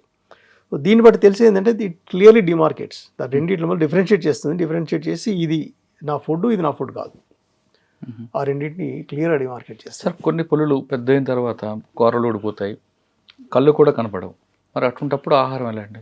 That is the time. Actually generally సింపుల్గా పక్షుల గురించి వస్తాను. మనం ఏ ఫారెస్ట్ ఏరియాలో చూడండి, ముసలిదే చనిపోయిన పక్షి కనపడదు మనకు, ఇంకొక ర్యాప్టర్ వచ్చి దాన్ని తినేస్తుంది. Same is the case with this. ఒకసారి అది వీక్ అయిందంటేనే ఇంకొక పులి దాని మీద అటాక్ చేస్తుంది, లేదా అక్కడి నుంచి అది పలాయనం చెందుతుంది. అక్కడి నుంచి మేము చాలా మట్టుకు పలాయనం చెంది మానిటర్స్ అయినవి లేకపోతే ఊర్ల మీద అటాక్ చేస్తున్న టైగర్స్ అంటేనే దాని మీనింగ్ ఏంటంటే అది వీక్ అయిందని గుర్తన్నమాట. వీక్ అయ్యి ఫారెస్ట్ లోపల ఉండిపోతేనేమో వేరే టైగర్ దాని మీద అటాక్ చేస్తుంది. టైగర్ మీద టైగర్ అటాక్ చేస్తారు డెఫినెట్గా సార్, డెఫినెట్గా టెరిటోరియల్. దాని గురించి ఇప్పుడు నేను ఒక ఏరియా లోపల పనిచేసినాను. ఇప్పుడు లక్నోలో చీఫ్ కన్జర్వేటర్ ఉన్నప్పుడు దుధ్వా నేషనల్ పార్క్ అని ఉంది, అది లఖింపూర్ ఖీరి అని డిస్ట్రిక్ట్లో వస్తుంది. అక్కడ దుధ్వా నేషనల్ పార్క్ ఏరియా కొద్దిగా వేరే ఉంది, ఇది కాకుండా టెరిటోరియల్ ఏరియాస్ కొన్ని వేరే ఉన్నాయి. సౌత్ ఖీరి అని, నార్త్ ఖీరి అని డిస్ట్రిక్ట్స్, నార్త్ ఖీరి అని డివిజన్స్ ఉండేవి. అందులో సౌత్ కిరి డివిజన్ లోపల ఒక 25 స్క్వేర్ కిలోమీటర్ల ఏరియా, దాని లోపల 17 టైగర్స్ నేను చూసాను.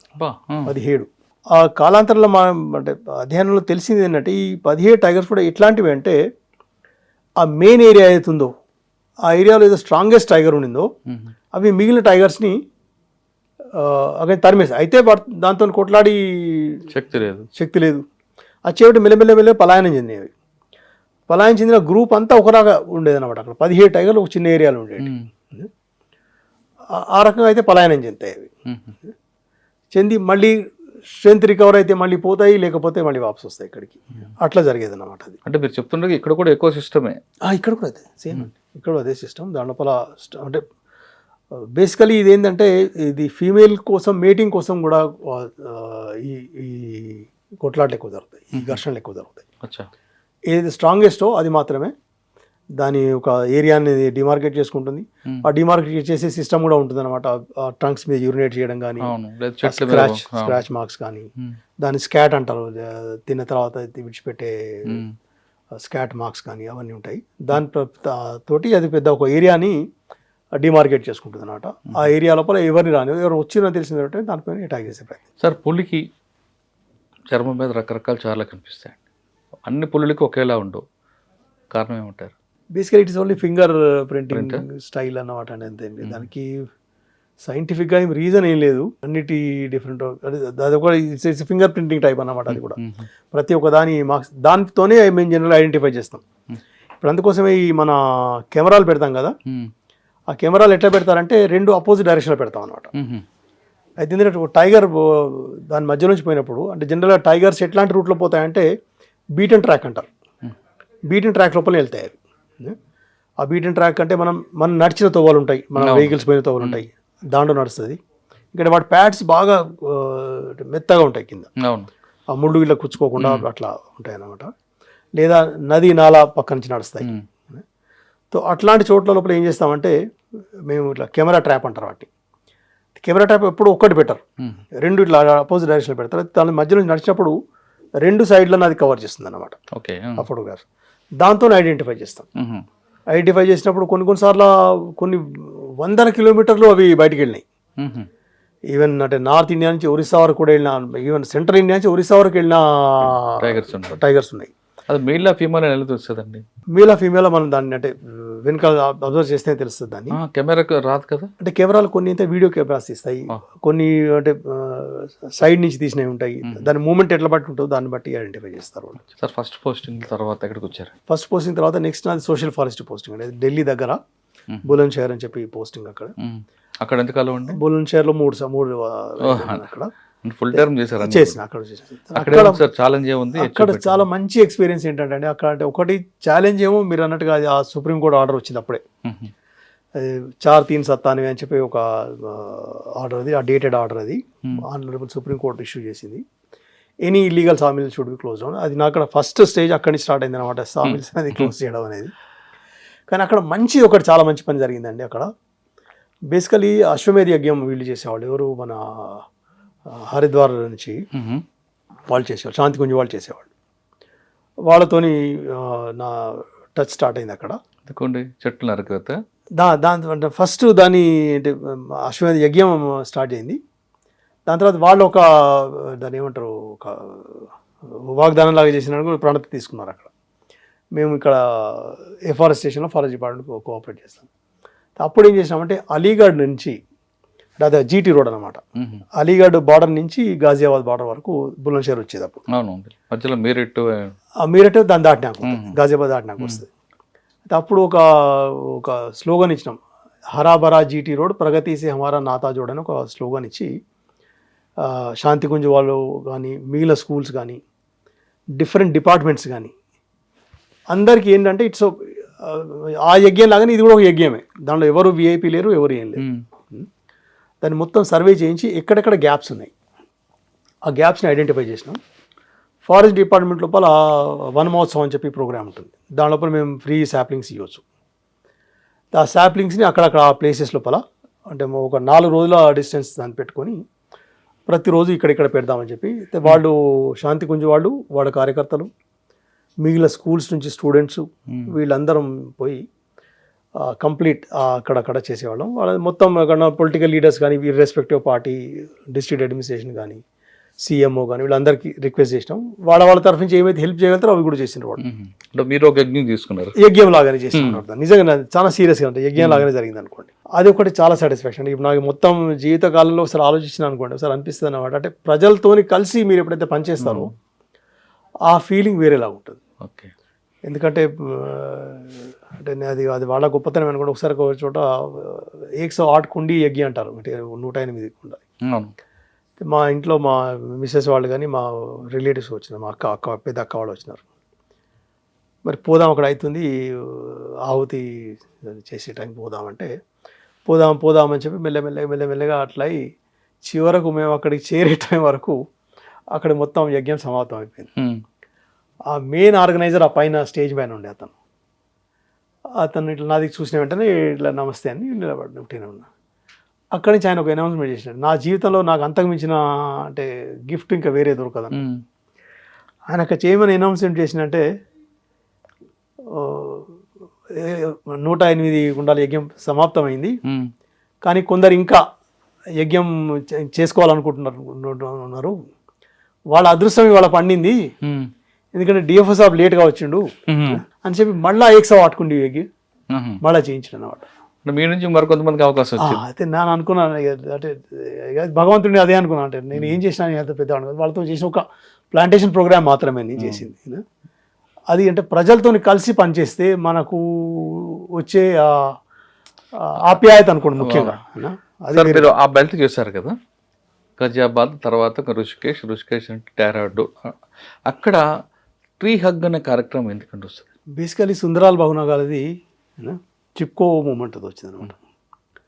బేసిక్గా హిల్స్ లోపల మెయిన్గా ఇప్పుడు ఏమంటారంటే మన దగ్గర ట్రీ డెన్సిటీ ఎంత ఉన్నా కూడా హిల్స్ లోపల ట్రీ డెన్సిటీ చాలా ఎక్కువ కావాలి. ఎందుకంటే అక్కడ మేము నీళ్లు ముఖ్యంగా ఇప్పుడు కింది నుంచి అంటే పైప్ లైన్స్ వేస్తాము, బోర్వెల్స్ వేసుకుంటాము. హిల్స్ లోపల బోర్వెల్స్ అంత ఈజీ కాదు. కాబట్టి అక్కడ ట్రీ ఉంటేనే నది నాలా లోపల నీళ్ళు వస్తాయి. నదిలా నీళ్ళు వస్తేనే వాళ్ళకు జీవికోపార్జన ఉంటుంది అక్కడ. దాని గురించి స్టార్ట్ అయింది. ప్లస్ లార్జ్ స్కేల్ 1000 మీటర్స్ పైన అయితే ఫెల్లింగ్స్ ఉంటుండేనో వాటి వల్ల కూడా వచ్చింది అనమాట. దాంతో చిప్కో మూమెంట్ అని చెప్పి స్టార్ట్ అయింది. దే హ్యావ్ డెఫినెట్లీ సక్సీడ్ అయినారు. దాని తర్వాత గవర్నమెంట్ ఆఫ్ ఇండియా 1000 మీటర్స్ పైన ఉన్న వాటిని ఫెల్లింగ్ని బ్యాన్ చేసింది. కాబట్టి ఇప్పటికి ప్రొటెక్ట్ అయింది. లేకపోతే ఇప్పుడు బేసిక్గా ట్రీస్ పైన లేవనుకోండి హిల్స్ లోపల, అక్కడ వచ్చే ఈరోజన్తో కానీ దేంతో కానీ హిల్స్ ఎస్పెషల్లీ మన హిమాలయన్ హిల్స్ ఏవైతే ఉన్నాయో దే ఆర్ వెరీ ఫ్రెజైల్. ఇప్పటికి కూడా ఇంకా పెరుగుతున్నాయి, పైకి పోతున్నాయి ఇంకా. అంటే మొత్తం వాటి ఉన్న సాయిల్ లేయర్స్ ఏవైతే ఉన్నాయో దే ఆర్ వెరీ ఫ్రెజైల్. దాన్ని స్టెబిలైజ్ చేసే ప్రయత్నం చేయాలి తప్ప దాన్ని ఏమాత్రం డీస్టెబిలైజ్ చేసినా కూడా అదొక పెద్ద ఉపద్రవం లాగా. సార్ అక్కడ ఉత్తరాఖండ్ కానీ ఉత్తరప్రదేశ్లో కానీ ట్రీ హగ్ చేసుకుంటే ఒక పాజిటివ్ ఎనర్జీ వస్తుందని ఒక నమ్మకం ఉంది, వాస్తవం అంటారు? డెఫినెట్గా సార్. ఇట్స్ చూడండి మీ బిలీఫ్ ఎట్లా చూడండి దాన్ని బట్టి. బట్ డెఫినెట్గా నేను కూడా ఇప్పుడు చెప్తాను కదా, ఇప్పుడు మాకు ఎవరైనా ఫ్రెండ్స్ అంటే కూడా రిటైర్ అయ్యి 2-3 ఏళ్ళ పైన అవుతుంది నాది. ఇప్పటికి ఎక్కడ వెళ్తే I prefer to stay in a forest rest house. అక్కడ ఫెసిలిటీస్ ఎక్కువ ఉండవు, స్టాఫ్ ఎక్కువ ఉండరు, అయినా కూడా నేచర్ ఉంటుంది బేసికల్ అది అన్నమాట. మనం అక్కడ పోతే అట్లీస్ట్ మార్నింగ్ అయిన తర్వాత, ఇప్పుడు ఈవెన్ మా మదర్ ఇప్పటికి అంటుంది అనమాట, ఎప్పుడైనా అంటే ఈ ఊరపిచ్చుకలు అరిస్తే అంటది, పొద్దున్నే అంటుండే అనమాట నా దగ్గర వచ్చినప్పుడు అనేది, ఇంత మంచిగా వినబడుతున్నారా, మొదట్లో ఊర్లలో వినబడేది ఇప్పుడు వినబడతలేవు అట్లా అంటుంది అనమాట. బేసిక్ అది that you will really miss అండి డెఫినెట్లీ. నేను కొన్నిసార్లు బిజ్నోర్ అనే డిస్ట్రిక్ట్లో పనిచేసినప్పుడు అమాన్గఢ్ ఫారెస్ట్ ఉంది, అది కార్బెట్ టైగర్ రిజర్వ్ పేరు విన్నారనుకుంటారు. That was part of Corbett tiger reserve. కాబట్టి యూపీ ఉత్తరాఖండ్ సెపరేట్ అయిన తర్వాత ఆ అమాన్గఢ్ ఫారెస్ట్ అనేది మనకు యూపీకి వచ్చింది అనమాట. సార్ ఆ ట్రీ ఏ చెట్టుకైనా కౌలించుకుంటారా లేదా పర్టికులర్గా కొన్ని ఉంటాయి? లేదండి, they go for every tree, ప్రతి ట్రీని దాన్ని చేసి దాని చుట్టూ వాళ్ళు. ప్లస్ ఇంకోటి ఈ మధ్య లోపల పెళ్ళి అయిందన్న తర్వాత వాళ్ళకు తోటి ఒక చెట్టు నాటిస్తున్నారు, అట్లాంటిది అది కూడా చేస్తున్నారు అనమాట. సో దట్ అంటే మీ వృద్ధి ఎట్లా అవుతుందో అదే రకంగా చెట్లది కూడా కూడా వృద్ధి కావాలని చెప్పి అదే అవ్వచ్చు, ఇలా చెట్టుని చూసి నేర్చుకోమని కూడా చెప్పొచ్చు కదా. Definite sir. సెకండ్ పోస్ట్ అయింది, థర్డ్ పోస్ట్ అండి. బులంద్షహర్ తర్వాత బలియా అనే జాగా వచ్చిన. బలియా అనేది ఇట్స్ బీహార్ బార్డర్. అది బీహార్ బార్డర్ లోపల డెఫినెట్గా కొన్ని ఛాలెంజెస్ ఉండేటివి. అది it's politically very sensitive area. అక్కడ మాత్రం డెఫినెట్గా చాలా చోట్ల పొలిటికల్ కొంచెం కాన్ఫ్లిక్ట్ ఉండేది నాతోటి. మెయిన్ అక్కడ కూడా ప్లాంటేషన్ యాక్టివిటీ ఉండేది. బలియా లోపల ఒక బేసిక్గా అక్కడ దాని మెయిన్ ప్రాబ్లం ఏంటంటే అక్కడ ఫ్లడింగ్ ఏరియా అన్నమాట మొత్తం. ఇప్పుడు మనం నెదర్లాండ్స్ గురించి వింటాం, నెదర్లాండ్ ఈజ్ ఆన్ డైక్స్ అని. సేమ్ బలియా కూడా it is very much on dykes. అంటే రెండు సైడ్స్కి ఒక దిక్కు గంగా ఉంటుంది, ఇంకో దిక్కు ఘాగ్రా నది ఉంటుంది. ఫ్లడ్స్ వచ్చిన వెంటనే అది ఆల్మోస్ట్ డిస్ట్రిక్ట్ని ముంచేస్తుంది. అది చేయబట్టి 40 కిలోమీటర్ల అవి బండ్స్ డెవలప్ చేశారు రెండు బార్డర్స్ లోపల. అట్లాంటి అక్కడ ప్రాబ్లమ్స్ ఎక్కువ ఉండేటివి. ప్లాంటేషన్ యాక్టివిటీస్ చేసేవాడిని.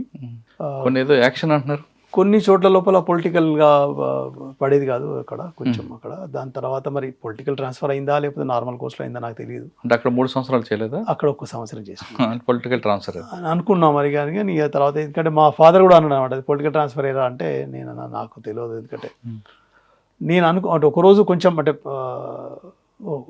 మంత్రి వారితో కొంచెం ఆర్గ్యుమెంట్ అయింది. అయినా నెక్స్ట్ డే మార్నింగే నాది ఒక ట్రాన్స్ఫర్ ఆర్డర్ వచ్చింది. అయితే నేను కూడా ఎక్స్పెక్ట్ చేసింది అదే. కానీ మరి అంటే నా ఒక వర్కింగ్ స్టైల్ ఉండేది, నెగటివ్ స్టైల్ ఏది కాదు, కానీ కాకపోతే అనుకోండి ఇది చేస్తా ఇది చెయ్య అనే స్టైల్ ఉండేది. సార్ అక్కడ పొలిటీషియన్స్ మర్యాద ఇచ్చి మాట్లాడతారా లేదా సినిమాలో చూపించినట్లు రఫ్గా మాట్లాడతారా? నేను చెప్పిన కదా, ఈవెన్ ఆ రోజు ఘర్షణ జరిగిన రోజున కూడా ఆయన ప్రతి దగ్గర మర్యాదతోనే మాట్లాడాడు. అతని పక్కనున్న వాళ్ళు మాత్రం కొంచెం ఏదో ర్యాష్గా మాట్లాడే ప్రయత్నం చేస్తే ఆయన ఆపినాడు కూడా వాళ్ళను. కానీ నాతో మాత్రం ఆయన అన్నాడు అన్నమాట అంతే. తర్వాత పోస్టింగ్ అండి? పోస్టింగ్ అల్మోడా వెళ్ళినాను సార్. అల్మోడా హిల్స్ అది. ముఖ్యంగా అదే అంటారంటే అది తంతే పరుపులో పడతారంటారు. నాకు అది ఐ రియలీ ఫీల్ దట్. ఎందుకంటే నేను చాలాసార్లు బూర్లగంపలో బూర్లగంప అది అంటే బేసిక్ ఏంటంటే రిచ్ ఫారెస్ట్ ఏరియా అది. అంటే మీరు బేసిక్ ఏంటంటే అక్కడ ఒక డిస్ట్రిక్ట్ లోపల 70,000 హెక్టేర్స్ ఆఫ్ రిజర్వ్ ఫారెస్ట్ ఉంది.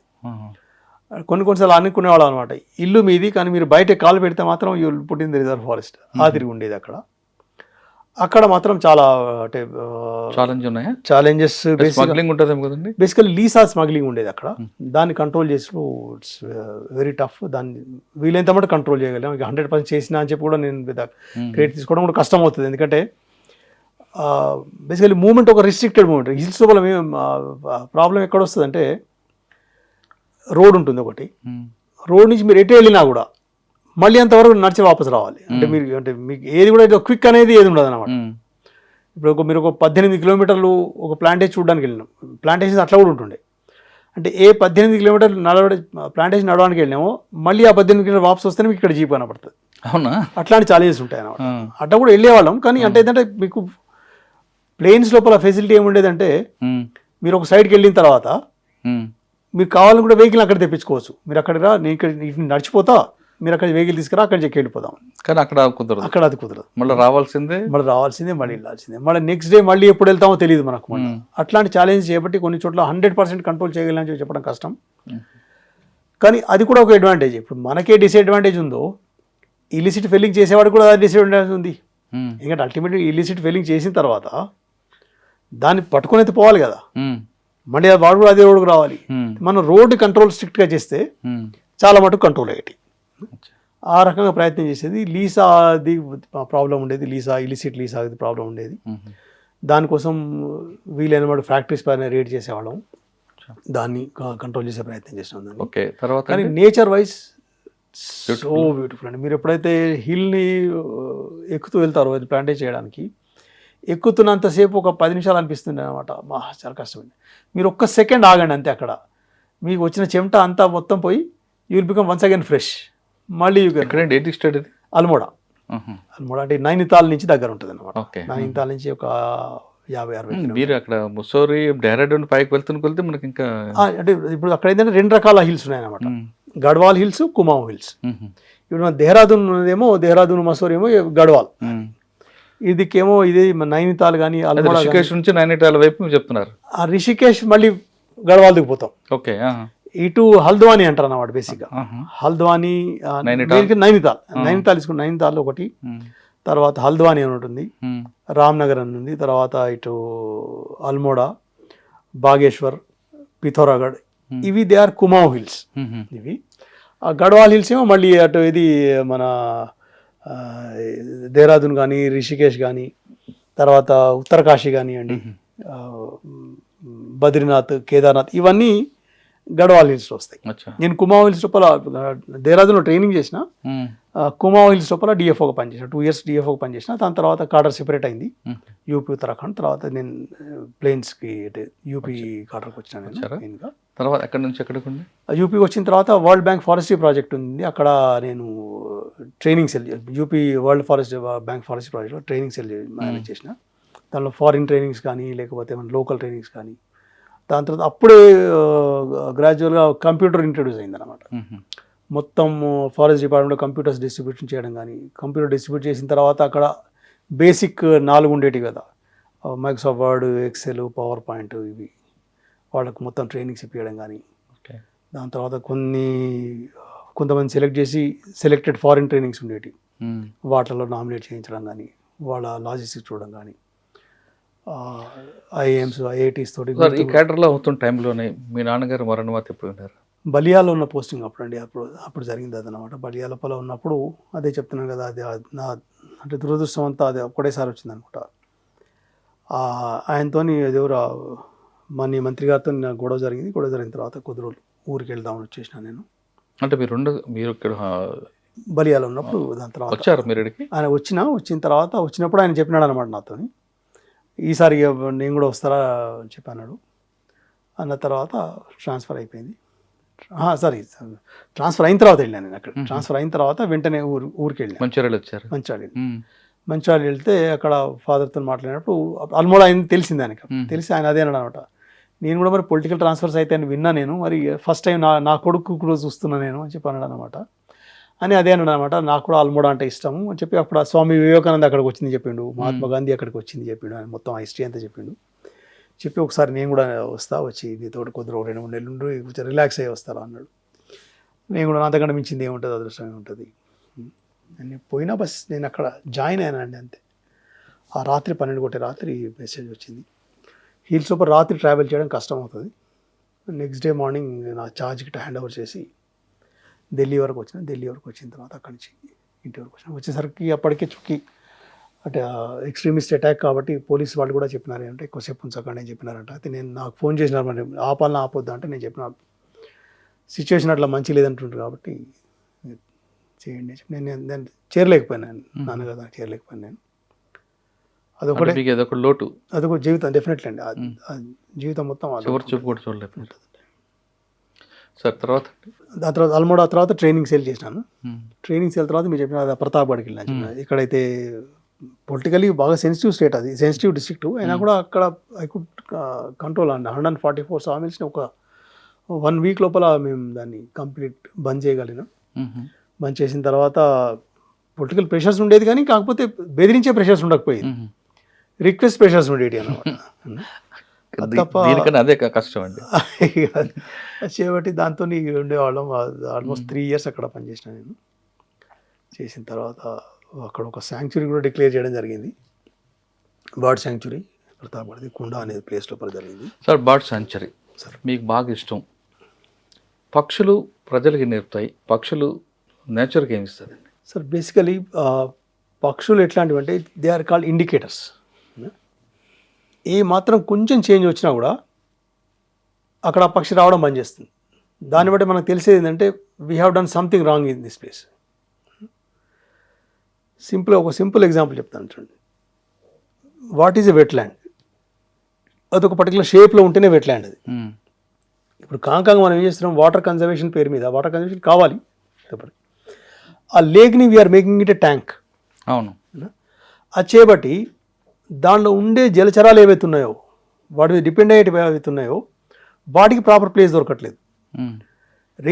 మెయిన్ ఏంటంటే ఎడ్జ్కు సూర్యరశ్మి పడుతుంది, అది చేయబట్టి దాని లోపల కొన్ని మొక్కలు వస్తాయి, హైడ్రోఫైట్స్ అంటాం. ఆ హైడ్రోఫైట్స్ మీద జీవించే కొన్ని డక్స్ వస్తాయి, కొన్ని వేడర్స్ ఉంటాయి. అవి పూర్తి స్విమ్ చేయలేవు. వేడర్స్ అంటే దానిలోపల పెద్ద పెద్ద కాళ్ళు కొంగలు అనుకోండి, కాళ్ళు పెద్దగా ఉంటాయి, అంతవరకే పోగలుగుతాయి. వాటికి అక్కడ ఫిష్ ఏమైనా దొరుకుతుంది, వాటి కోసం పోతాయి. కాబట్టి మనం ధీరే ధీరే వాటి మేనేజ్మెంట్ కొంచెం చేంజ్ చేసి దాని వాటర్ ఇంకెక్కువ కావాలనే ఉద్దేశంతో దాన్ని ట్యాంక్ లాగా కన్వర్ట్ చేస్తున్నాం. అది it is detrimental to the birds ultimately అక్కడి నుంచి పలాయనం చెందుతాయి. అంటే మనం ఇంకొకటి ఏమవుతుందంటే మొత్తం it is an ecological balance. ఒకటి ఉంది, ఒకటి లేదు. అయితే ఏమవుతుంది, ఆ లేనిది ఏదో తినేదో ఆ జీవులు మరీ ఎక్కువ పెరిగిపోతాయి. కాబట్టి బ్యాలెన్స్ తప్పిపోతుంది అట్లా. ఇప్పుడు బేసిక్ ఏమంటే హెర్బివోర్స్ ఉన్నాయండి. ఒకవేళ అక్కడ టైగర్ లేకపోతే హెర్బివోర్స్ అన్కంట్రోల్డ్గా పెరిగిపోతాయి. ఒకవేళ హెర్బివోర్స్ అన్కంట్రోల్డ్గా పెరిగిపోతే అవి మళ్ళీ మన చేళ్లలోకి పొలాల్లోకి వచ్చి మన పంటను నష్టం చేస్తాయి. అప్పుడు మళ్ళీ ప్రతి ఒక్కళ్ళ వంట మన చేను పొలాలు టైగర్ ఉంటే బాగుంటుంది అంటారా లేదా తెలియట్లేదు. కానీ కాకపోతే అల్టిమేట్లీ ఎకో సిస్టమ్ గురించి మనం ఒక అవగాహన ఉంటే మనం గుర్తుపడతాం ఏంటంటే అది ఉంటే ఇది ఉండాలి, ఇది ఉంటే అది ఉండాలి, రెండు ఉండాలి. అయితేనే మనకు ఒక బ్యాలెన్స్ మెయింటైన్ అవుతుంది. ముఖ్యంగా పక్షుల దగ్గరకు వస్తే చూడండి, నాకు ఎప్పుడు అనిపిస్తుంది, మనం జనరల్ అనుకుంటాం కదా early to bed early to rise అనుకుంటాం. మీరు ఒక పక్షిని చూడండి, పర్ఫెక్ట్గా దాని సన్ రైజ్తో పాటు వాటి కిలకలా రావాలి మనకు వినపడతాయి, సన్సెట్ తోటి అవి గూడు చేరుకుంటాయి. So that is the reason why they maintain a healthy living. వాటిది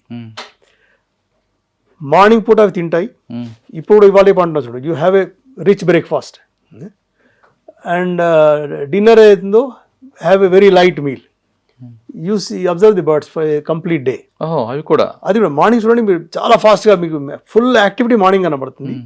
మధ్యాహ్నం అవ్వకుండా తగ్గుతుంది, రాత్రి అవ్వకుండా ఎక్కడైనా దొరికినట్టు దొరకపోయినట్టు వెళ్ళిపోయి అవి మళ్ళీ వాటి గూడు చేరుకుంటాయి. అంటే వాటి స్టైల్ ఏదైతుందో అదే స్టైల్ మనం ఇవాళ చెప్పుకునే ఏదైతుందో, ఏదో eat like A princess in the morning అని చెప్పి, బెడ్ టైం లైక్ ఏ పాపర్ అని చెప్పి అంటారు అన్నమాట. ప్రాబబ్లీ అవి దీన్ని చూసే వచ్చిండవచ్చు వాటిని. ఒకటి అది. రెండు, మళ్ళీ సేమ్ ఎకలాజికల్ బ్యాలెన్స్ గురించి చెప్తే మనకు మెనీ ప్లేసెస్ వాటి ఫుడ్ ఒకటి డిఫరెంట్ ఇన్సెక్ట్స్ ఉంటాయి అన్నమాట.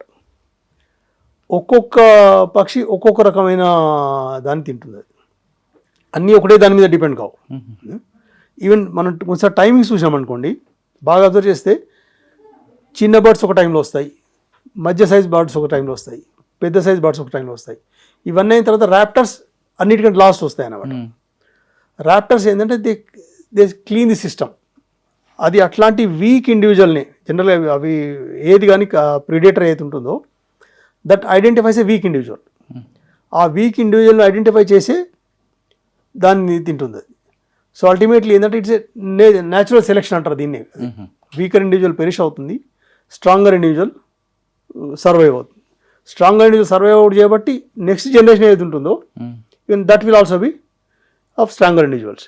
ఈవెన్ మనం ఈవెన్ టైగర్స్ని ఒకసారి అబ్జర్వ్ చేసాం అనుకోండి, ఎక్కడైనా మీ నేషనల్ పార్క్స్లో కానీ ఎక్కడైనా కానీ, జనరల్గా ఈవినింగ్ టైమింగ్స్లో డాన్ అండ్ డస్క్ అంటారు వాటిని, టైం లోపల జనరల్ అటాక్ చేస్తే. మీరు ఒకటి డస్క్ టైంలో చూసినప్పుడు ఒకసారి తెలుస్తుంది ఏంటంటే డియర్ మొత్తం కూడా వచ్చి నీళ్లు తాగి వాపస్ జంగల్లోకి పోవడానికి ప్రయత్నిస్తుంటాయి అనమాట. అయితే అది నీళ్లు తాగడానికి వచ్చినప్పుడు టైగర్ కీప్స్ ఆన్ అబ్జర్వింగ్ అనమాట. అన్నిటికంటే వెనక్కి ఏదిపోతుంది, ఓకే, దాన్ని చూస్తుంది అనమాట. వెనక్కు పోయేది that is an weaker individual. Ultimately దాన్ని టార్గెట్ చేసి that will attack it. Even morning అవర్స్లో కూడా సేమ్ అదే, it will follow the same principle. ఇప్పుడు ఈవెన్ టైగర్ అయినా కూడా అది అనుకోదు కదా, అంటే నేను దీనిలో ఉన్న ఆల్ఫా మేల్నే తింటా అని చెప్పి అనుకోదు. Ultimately that wants a food and that food is only the weaker individual. అంటే ఒకసారి గుంపు వచ్చినా అటాక్ చేయదు. వాడు దాని నుంచి సెలెక్ట్ చేస్తుంది అనమాట. It will thoroughly check which individual is. ఇప్పుడు దానికి కూడా అంతే స్ట్రెస్ తీసుకోవాలి కదండి, it has to run again దాన్ని. ప్లస్ ఆ ఇండివిజువల్ కూడా దాని నుంచి బచాయించుకునే ప్రయత్నం చేస్తుంటుంది. కాబట్టి టైగర్ ఎప్పుడైనా హంటింగ్ వెళ్ళినప్పుడు రైట్ వెళ్ళిన ప్రతిసారి సక్సెస్ అవుతాడు కదండి? కాదు, ఇట్స్ వెరీ డిఫికల్ట్. అది కూడా ఎన్నిసార్లు ఎప్పుడు ఉంటుంది అట్లాంటిది. ఎప్పుడైనా నేను బై ఛాన్స్ మళ్ళీ టైం దొరకకుండా చిన్న చిన్న వీడియోస్ చూపిస్తాను. నేను మసాయిమారా వెళ్ళాను అక్కడ, దట్ లయన్ అటాక్ ఇది అన్నమాట. Lion attacking the zebra. అక్కడ మేము ఆల్మోస్ట్ ఒక 3-4 hours వీ హ్యావ్ స్పెంట్. అది చూస్తుంటుంది.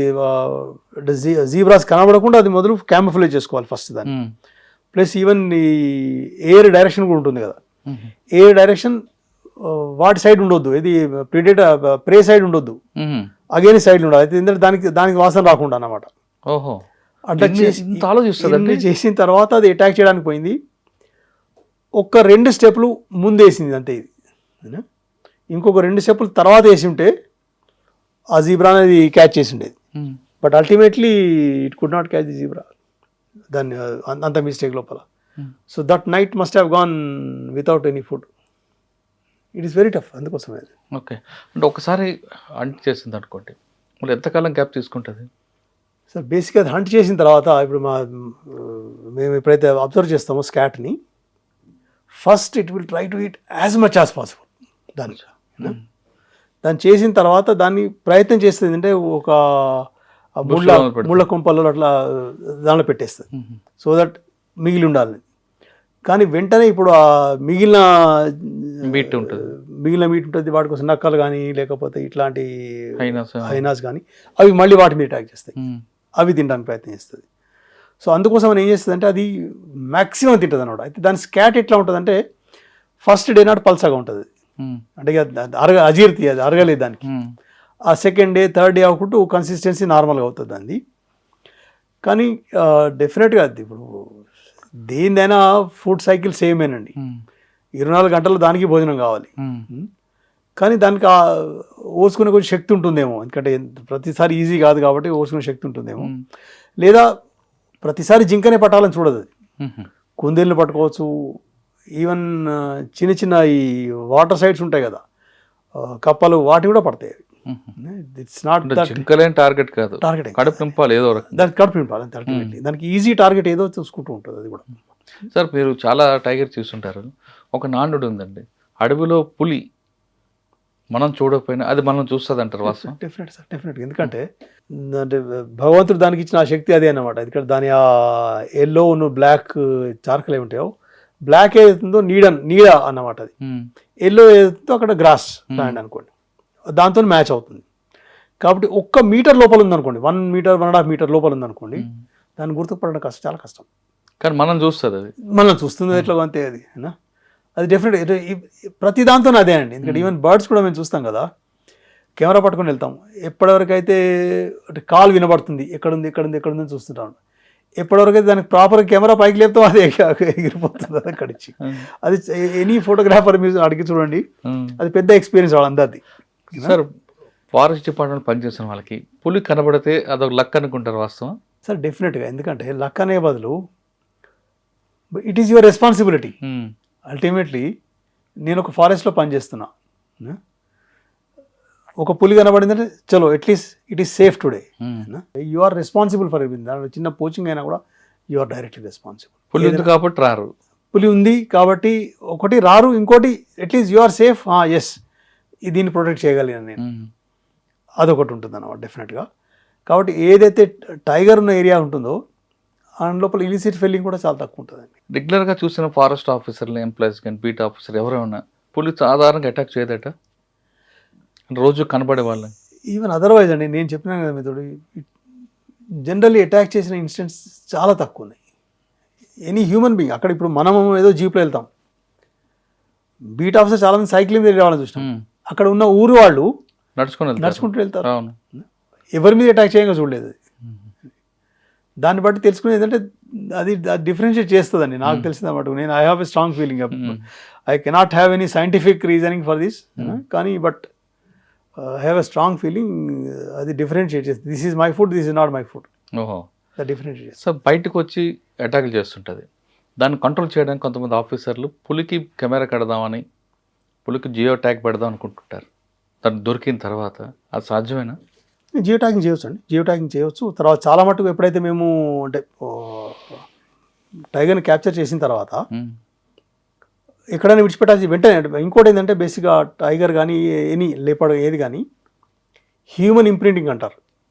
హ్యూమన్ ఇంప్రింటింగ్ కానివద్దు దాని మీద. హ్యూమన్ ఇంప్రింటింగ్ అంటే మనిషి దగ్గర ఆ గొప్ప శక్తి ఉందండి, చాలా గొప్ప శక్తి ఉంది. దానికి ఒక 4 రోజులు మీరు మీట్ పెట్టండి, దట్ విల్ బికమ్ యువర్ పెట్. అవునా?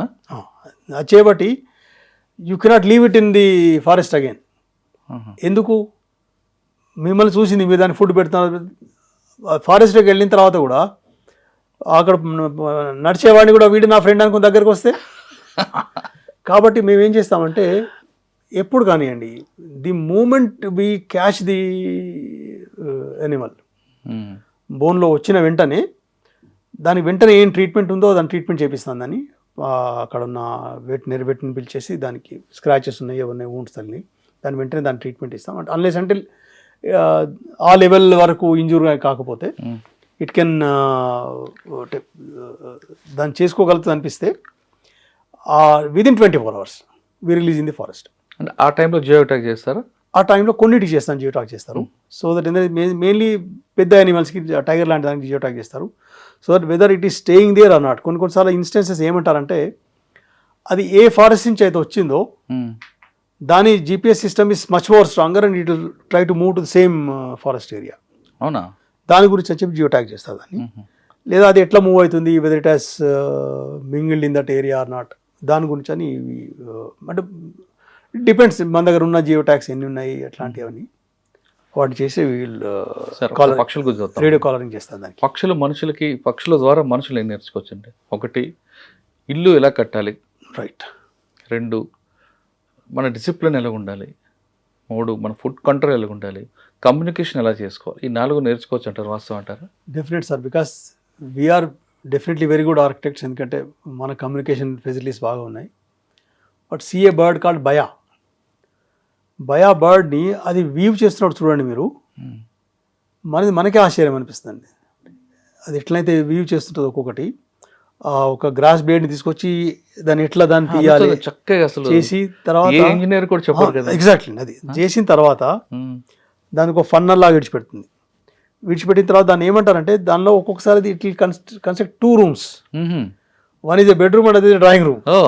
అది దాంతో మొత్తం కన్స్ట్రక్ట్ చేసిన తర్వాత కొన్నిసార్లు ఆర్టిఫిషియల్ కానీ మనకి ఫ్లవర్ లాగా ప్లాస్టిక్ ఫ్లవర్స్ ఉంటాయి కదా, ఈవెన్ ఆ ప్లాస్టిక్ ఫ్లవర్ని కూడా తెచ్చి దాని మీద ఫిట్ చేస్తుంది. అది ఎందుకు?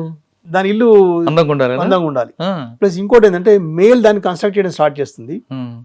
ఇప్పుడు మనం కూడా అనుకుంటాం కదా మా కూతురు ఒక ఇంజనీర్కి ఇస్తే బాగుండేది అన్నట్టు, అవి కూడా అనుకుంటాయి అన్నమాట. అక్కడ ఫీమేల్స్ అన్ని మంచి ఇంజనీర్ అయితే బాగుంటుంది. They will be competition between females. Okay. Finally ఒక మేల్ సెలెక్ట్ చేసుకుంటుంది. చేసుకున్న తర్వాత అంటే ఇల్లు కట్టిన తర్వాత ఇల్లు అంటే హాఫ్ కంప్లీటెడ్ హౌస్ ఉంటుంది కదా, ఆ టైంలో they will be lot of competition. So many females come, దీన్ని కొడుతుంది దాన్ని కొడుతుంది అవన్నీ. అయిన తర్వాత one will get succeeded, that male and female దాన్ని ఆ హౌస్ని కంప్లీట్ అయ్యి 2 కలిసి చేస్తాయి ఆఖరిగా అన్నమాట. అచ్చా, 2 కలిసి చేస్తున్నట్టు అర్థం ఏంటంటే ఆల్రెడీ కపుల్ అయిన దే ఆర్ పేర్డ్ అన్నమాట. అలాంటి చేస్తాను అనమాట. స్టార్టింగ్ మాత్రం మేల్ స్టార్ట్ చేస్తాను. మేల్ అంటే ఈజ్ ఎ క్యాపబుల్ మేల్ అన్నమాట. Is a good engineer. ఆ సర్టిఫికేట్ తెచ్చుకున్న తర్వాత వాడి కోసం ఈ ఫీమేల్స్ అని గొడవ పడతాయి. అందులోంచి ఒకదాన్ని వాడు సెలెక్ట్ చేసుకున్న తర్వాత దే విల్ బికమ్ దే పేర్. అదొకటి అట్లాంటిది. So always education and skill is important. అది మనకు తెలిసింది అనమాట. యోగ్యత కావాలి, యోగ్యత ఉన్నవాడికే మంచి పిల్ల దొరుకుతుంది. అదొకటి చెప్పు. 2 నేను మొదలు చెప్పిన ఒక నేచర్ సైకిల్ ఏదైతుందో, early to bed and early to rice, దాని గురించి how to eat and how to maintain our food proportions. Morning they take lot, మధ్యాహ్నం వచ్చుకుని తగ్గుతుంది, evening almost they take something and go back. ఒకటి కమ్యూనికేషన్లోకి వస్తుంది. Communication definitely అండి. ఎందుకంటే నేను అది చేసేది ఇప్పుడు కొన్ని స్వాలోస్ ఉంటాయి, the way they communicate, they start from Siberia, come to same house. మనం ఇప్పుడు ఒకసారి మిమ్మల్ని అంటే ఎవరైనా కార్లో పెట్టుకొని ఒక దగ్గర పట్టుకుపోయి అక్కడ విడిచిపెట్టి ఇంటికి వచ్చేవావు అన్నాం అనుకో, అమ్మో రాలేము, ఎట్లా రావాలి అని మళ్ళీ అడుగుతాం. అట్లాంటిది అవి they come to the same house martins అట్లాంటివి ఉంటాయి. They come to the same house, their system of communication. అదొకటి. తర్వాత వీళ్ళన్నట్టుగా that they form a V shape.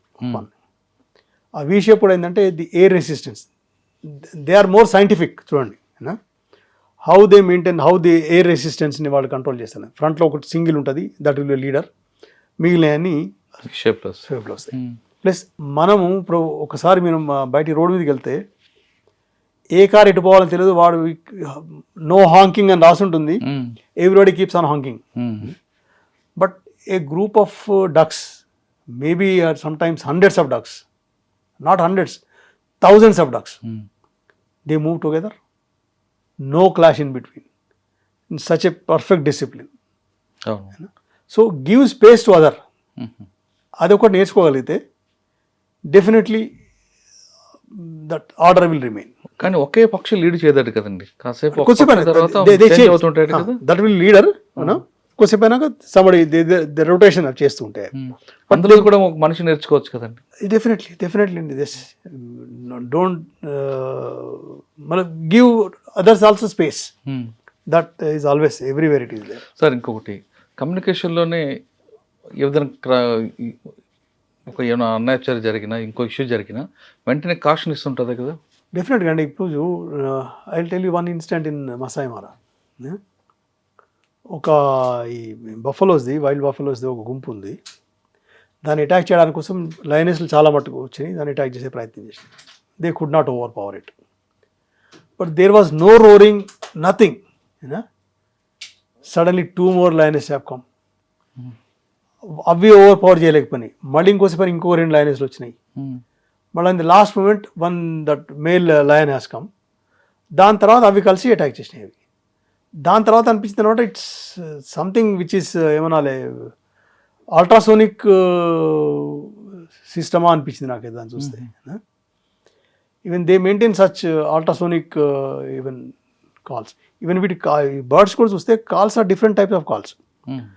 Meeting call is different, normal alarm call is different, and normal టైప్లో ఉన్న call even that is different. They have got that levels of communication. How they scold their children, ఎందుకంటే వాటి బేసికల్ ఏంటంటే వాటి risk ఏంటంటే factor, why they give protein. Generally they feed much of protein. ఇప్పుడు మనం జనరల్గా మనకు ఊర పిచ్చుక కూడా తెలుసు, it is a grain eater, but it is not 100% grain eater. ఎప్పుడైతే అది పిల్లలను పెడుతుందో ఆ పిల్లలకు అవి పంపులు పెడుతుంది కదా, కీటకాలను పెడుతుంది. ఎందుకంటే దట్ ఈస్ ప్రోటీన్. ప్రోటీన్తో దట్ విల్ గ్రో ఫాస్ట్. 20-25 రోజులు 1 month లోపల దాన్ని ఇండిపెండెంట్ చేయాలి. ఇండిపెండెంట్ చేసిన తర్వాత దాన్ని పంపించేయాలి. అన్ని ఎక్కడ తిరుగుతాయండి? బేసిక్గా అండి మీరు ఒకటి చూడండి, ఇప్పుడు బేసిక్గా మనం జనరల్గా హౌస్ ప్యారెస్ గురించి అంటుంటాం, హౌస్ ప్యారెస్ ఖతం అయిపోతున్నాయని. Basically there are 2-3 reasons. ఒకటి, హౌస్ ప్యారోకు దానికి గూడు కట్టడం రాదు. అది మొదటి నుంచి మన హ్యూమన్ సెటిల్మెంట్స్ తోటే అది మూవ్ అవుతూ వచ్చింది. మనం ఇల్లు కట్టుకుంటే అప్పుడు చూరు ఉండేది, ఆ చూరు లోపల తెచ్చి గ్రాస్ బ్లేడ్స్ పెట్టి దానిపైన ఎగ్స్ పెట్టేది. బట్ ఓవర్ ది టైం ఏమైందంటే ఆ చూరు పెట్టే జాగా మనం విడిచిపెట్టలేదు. ఆ హౌస్ కన్స్ట్రక్షన్ స్టైల్ మారింది అని చేపట్టి అక్కడి నుంచి ఒకటి పలాయనం చెందినాయి. ఒకటి. 2 ఏమైంది, మీరు అన్నట్టు కదా సాఫ్ట్ ఇన్సెక్ట్స్. సాఫ్ట్ ఇన్సెక్ట్స్ కావాలంటే ముఖ్యంగా ఏవైతే హ్యూమన్ సెటిల్మెంట్స్తో పాటు ఆవులు గేదెలు ఉండేవి, వాటి పేడ ఉండేది. ఆ పేడ అయిన తర్వాత దాంట్లో సాఫ్ట్ ఇన్సెక్ట్స్ వచ్చేది. లేదా మన ఇంట్లో పాలకూర అట్లాంటి మనం చిన్న చిన్న అంటే హోమ్ గార్డెన్స్ ఉండేవి, మనకు కిచెన్ గార్డెన్స్ ఉండేవి. దాంట్లోపల పాలకూర చెట్ల కింద గ్రీన్ అవి వచ్చేటి, వాటి ఫీడ్ చేసేటి. ఇప్పుడు ఆ 2 అయిపోయినాయి. ఇప్పుడు మనకు పాలు అంటే పాల ప్యాకెట్, గేదెలు కాదు. ఎందుకంటే ఒకసారి ఇప్పుడు ఎవరిని అడిగితే వాడు అంటే బియ్యం ఎక్కడి నుంచి వస్తుంది అంటే సూపర్ మార్కెట్ రేషన్ షాప్ నుంచి, అట్లా అయిపోయింది అనమాట. వచ్చేబట్టి జనరల్ ఎవరు అంటే నేను 3 ఏరియాస్ చెప్తాను అనమాట. ఒకటి rural, urban and urban. Rural లోపల మీకు ఇప్పటికి కూడా ఊరపిచ్చుకలు కనబడతాయి. అక్కడ గేదెలు ఉన్నాయి, ఆవులు ఉన్నాయి, వాటికి వచ్చే పేడ ఉంది, లేదా గ్రీనరీ ఉంది, అక్కడ ఉన్న పచ్చడి కూరగాయ చెట్లు, వాటి నుంచి వచ్చే క్రిములతోటి వాటిని వాటి పిల్లలకి పెట్టి వాటిని పోషించగలుగుతాయి. కాబట్టి అక్కడ మనకు కనబడతాయి. ప్లస్ ఇప్పుడు కూడా హౌస్ కన్స్ట్రక్షన్ స్టైల్ ఏదైతుందో ఓల్డ్ స్టైల్ ఉంది. ఓల్డ్ స్టైల్ లేకపోయినా కూడా ఈ ఫుడ్ దానికి సఫిషియెంట్గా దొరికితే ఈవెన్ మన ఈ హోల్డర్ కప్స్ ఉంటాయి కదా, హోల్డర్ కప్స్లో కూడా అది నెస్టింగ్ చేస్తుంది. అక్కడి నుంచి రర్బన్ అంటారు, రూరల్ అండ్ అర్బన్ మిక్స్. అక్కడ కూడా మీకు దగ్గర లోపల గేదెలు అవి కనపడతాయి కాబట్టి అక్కడ కూడా మనకు కనబడతాయి.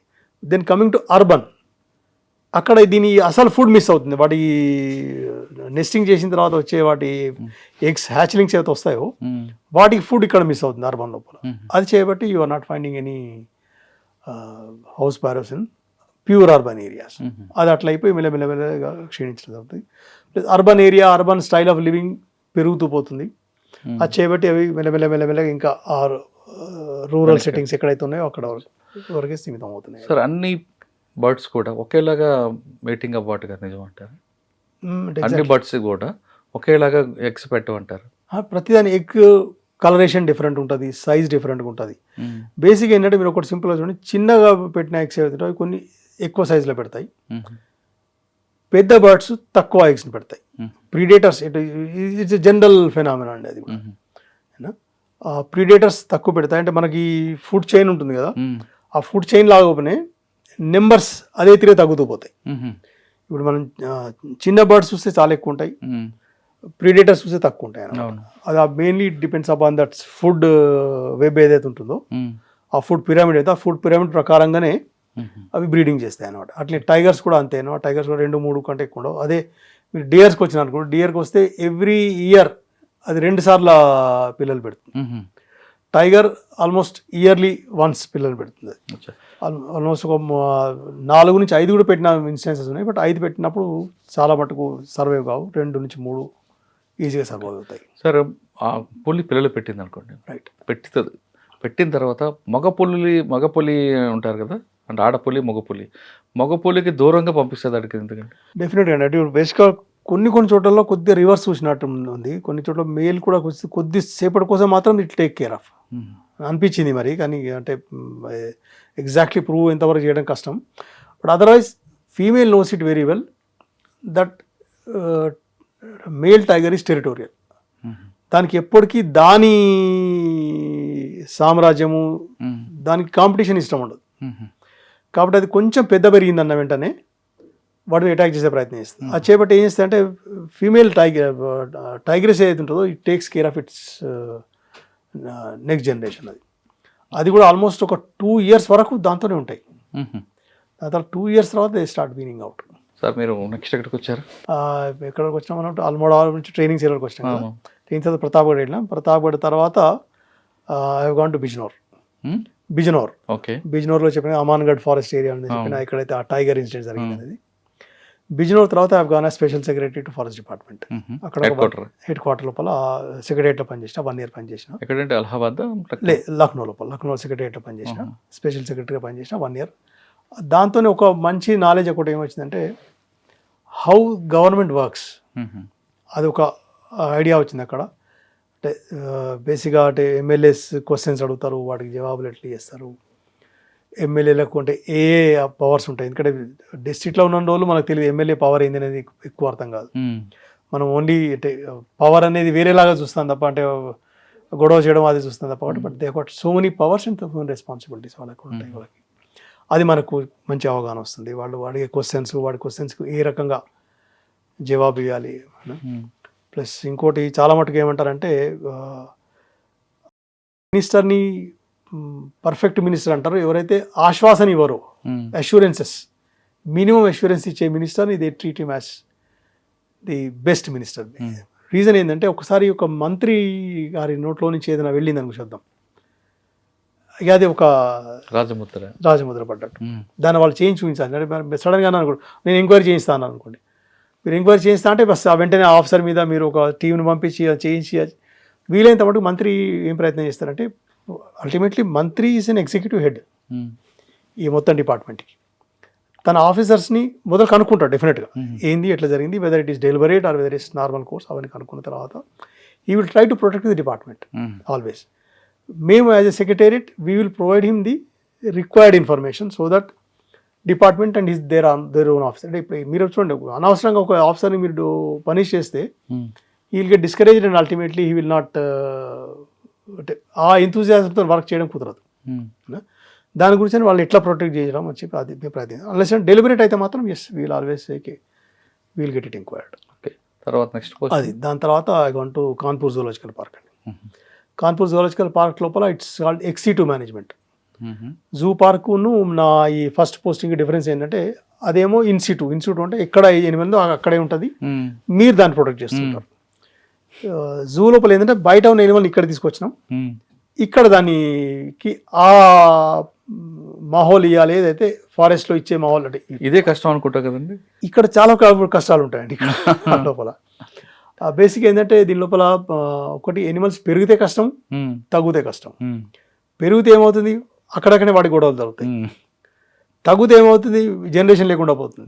కాబట్టి ఆ బ్యాలెన్స్ని మెయింటైన్ చేసే ప్రయత్నం చేయాల్సి పడుతుంది అనమాట. ప్లస్ దానికి ట్రైనింగ్ కూడా కరెక్ట్గా ఉండాలేమో. బేసిక్గా ట్రైనింగ్ కూడా డెఫినెట్గా ఇస్తారండి. ట్రైనింగ్ ఇవ్వడం అంటే ఏంటంటే అక్కడ కీపర్ సిస్టమ్ ఎట్లా ఉంటుందంటే మోర్ క్లాస్ 4 ఎంప్లాయీస్. అక్కడ కీపర్స్ అని ఉంటారు, తర్వాత వాచర్స్ ఉంటారు, తర్వాత క్లీనర్స్ ఉంటారు, హెడ్ కీపర్స్ అని ఉంటారు, అట్లా ప్లంబర్, మిగిలిన మొత్తం పారాఫైన్ అక్కడ మీ సిస్టమ్ ఉంటుంది అనమాట. Everything it is an independent system, మొత్తం పనిచేసేటువంటి. అందుకోసమే అక్కడి వాడిని డైరెక్టర్ అంటారు. Is not a conservator or DFO, your director. You will tell అంటే everything moves on your direction. So that is your director. అక్కడ అంటే ఇప్పుడు బేసిక్గా మార్నింగ్ ఫుడ్ సోర్సింగ్ అవుతుంది. ఫుడ్ సోర్సింగ్ లోపల నా కూతురు ఎంబీఏ చేసింది, దాని 6 సిగ్మా ప్రాజెక్ట్ అని ఉండేది అనమాట. దానికి ఎన్నోసార్లు చెప్పేటవాడిని నేను, you come to my kitchen, you see how 6 sigma project is done. Every time morning 8:30కి రావాలంటే ఎవ్రీథింగ్ విల్ కమ్ ఎట్ 8:30. ఒకదానికి మిర్చి కావాలి, ఒకదానికి జామకాయ కావాలి, ఒకదానికి అరటిపండు కావాలి, ఒకదానికి మీట్ కావాలి, ఒకదానికి భైసామా, దానికి so many varieties of food అన్నిటి కావాలి. ఇప్పుడు ప్రతిదానికి ఆ టైంకి రావాలి. ప్లస్ ఇంకోటి కీపర్లలో కూడా నేను that sincerity have seen.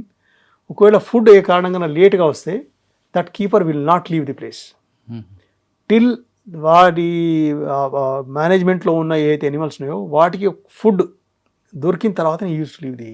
Sir ఒక లేట్ అయింది అనుకుంటే ఊరుకుంటాయా? అంటే అల్టిమేట్లీ అవి చేయడానికి ఏముంటుందంటే ఉండదు కానీ, but otherwise they are so tuned. ఇప్పుడు we use to have a tractor, తర్వాత ఒక వ్యాన్ వచ్చింది మంచిది. బట్ ట్రాక్టర్ సౌండ్ స్టార్ట్ అయింది స్టోర్ నుంచి అన్న వెంటనే they become active. They know yes my food is coming. That is the problem అండి. బేసిక్ ఏంటంటే ఏదైతే వైల్డ్ లోపల ఉన్న ఎనిమల్కి జూలో ఉన్న ఎనిమల్కి డిఫరెన్స్ ఏంటంటే వైల్డ్లో ఉన్న దానికి ఫుడ్ అదే సంపాదించుకోవాలి, ప్రొటెక్షన్ అదే తీసుకోవాలి. So that is the reason why they are more fit and more active. whereas the zoo animal is not that active because protection problem లేదు, ఫుడ్ మీరు తెచ్చిస్తున్నారు. So they become lethargic over the years, అట్లా అవుతుంది కొంచెం.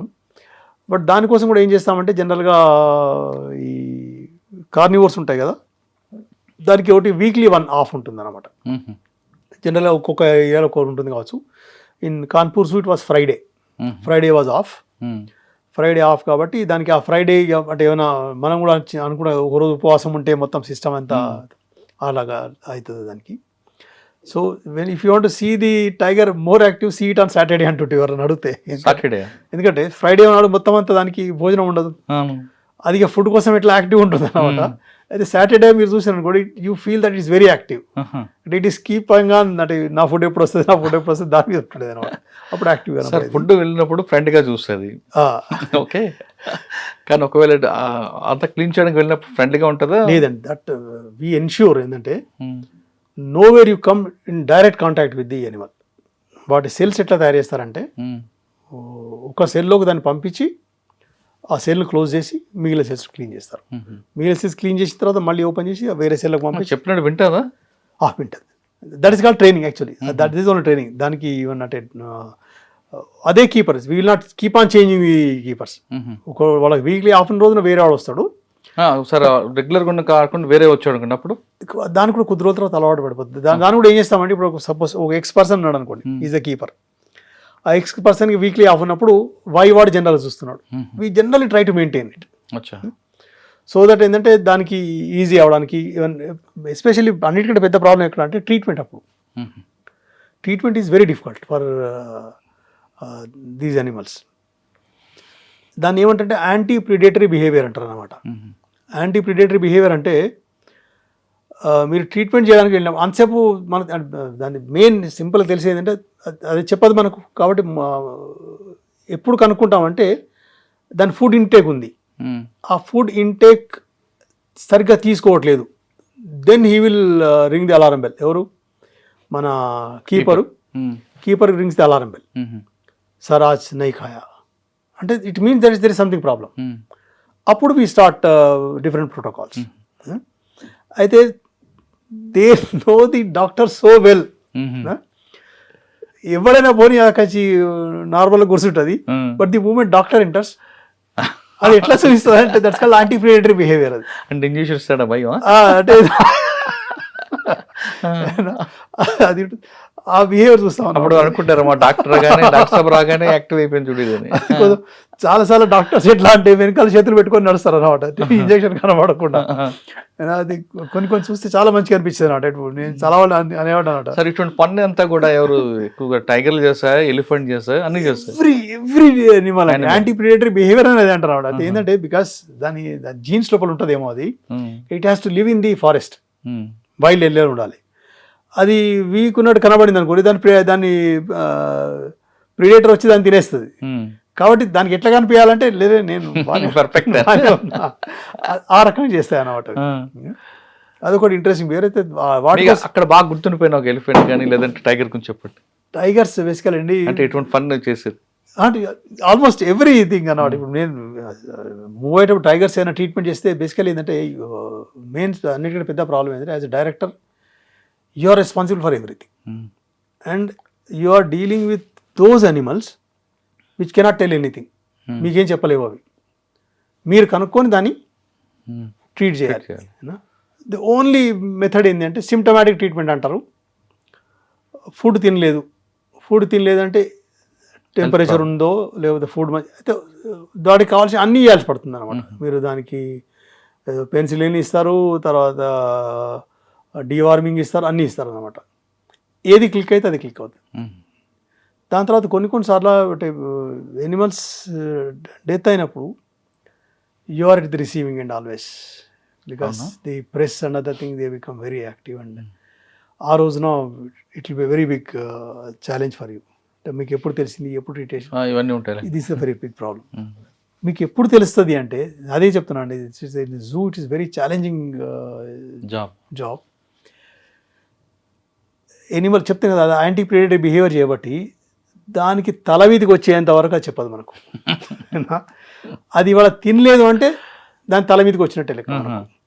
దాని treatment start చేసినాం, treatment okay అయింది, బాగుంది. ట్రీట్మెంట్ దానికి సరిపోలేదు, ఇంకేదైనా కావాలి, అంత లోపల సంథింగ్ మిషాప్ విల్ హ్యాపెన్. అప్పుడు మీకు అటాక్ ఉంటుంది. ఇక దానికి అప్పుడు ఉంటుంది అన్నమాట. ప్రెస్ వస్తే మీకు ఎప్పుడు తెలిసింది. సో ఒకటి పైన మీ ఆఫీసర్లు కూడా అడుగుతుంటారు కదా. Ultimately it's difficult, it's a very challenge. Sir కొన్ని ఒక మేల్ ఫిమేల్ ఉన్నాయని కపుల్ అండి రైట్ అక్కడ ఎలిఫెంట్స్ కానీ ఏదన్నా ఒకటి చనిపోయింది అనుకుంటే దాని ఫీలింగ్స్ ఉంటాయి అక్కడ. Definitely sir. నేను ఒకసారి ఎస్పెషల్లీ నిమళ్ళని చూసినాను సార్.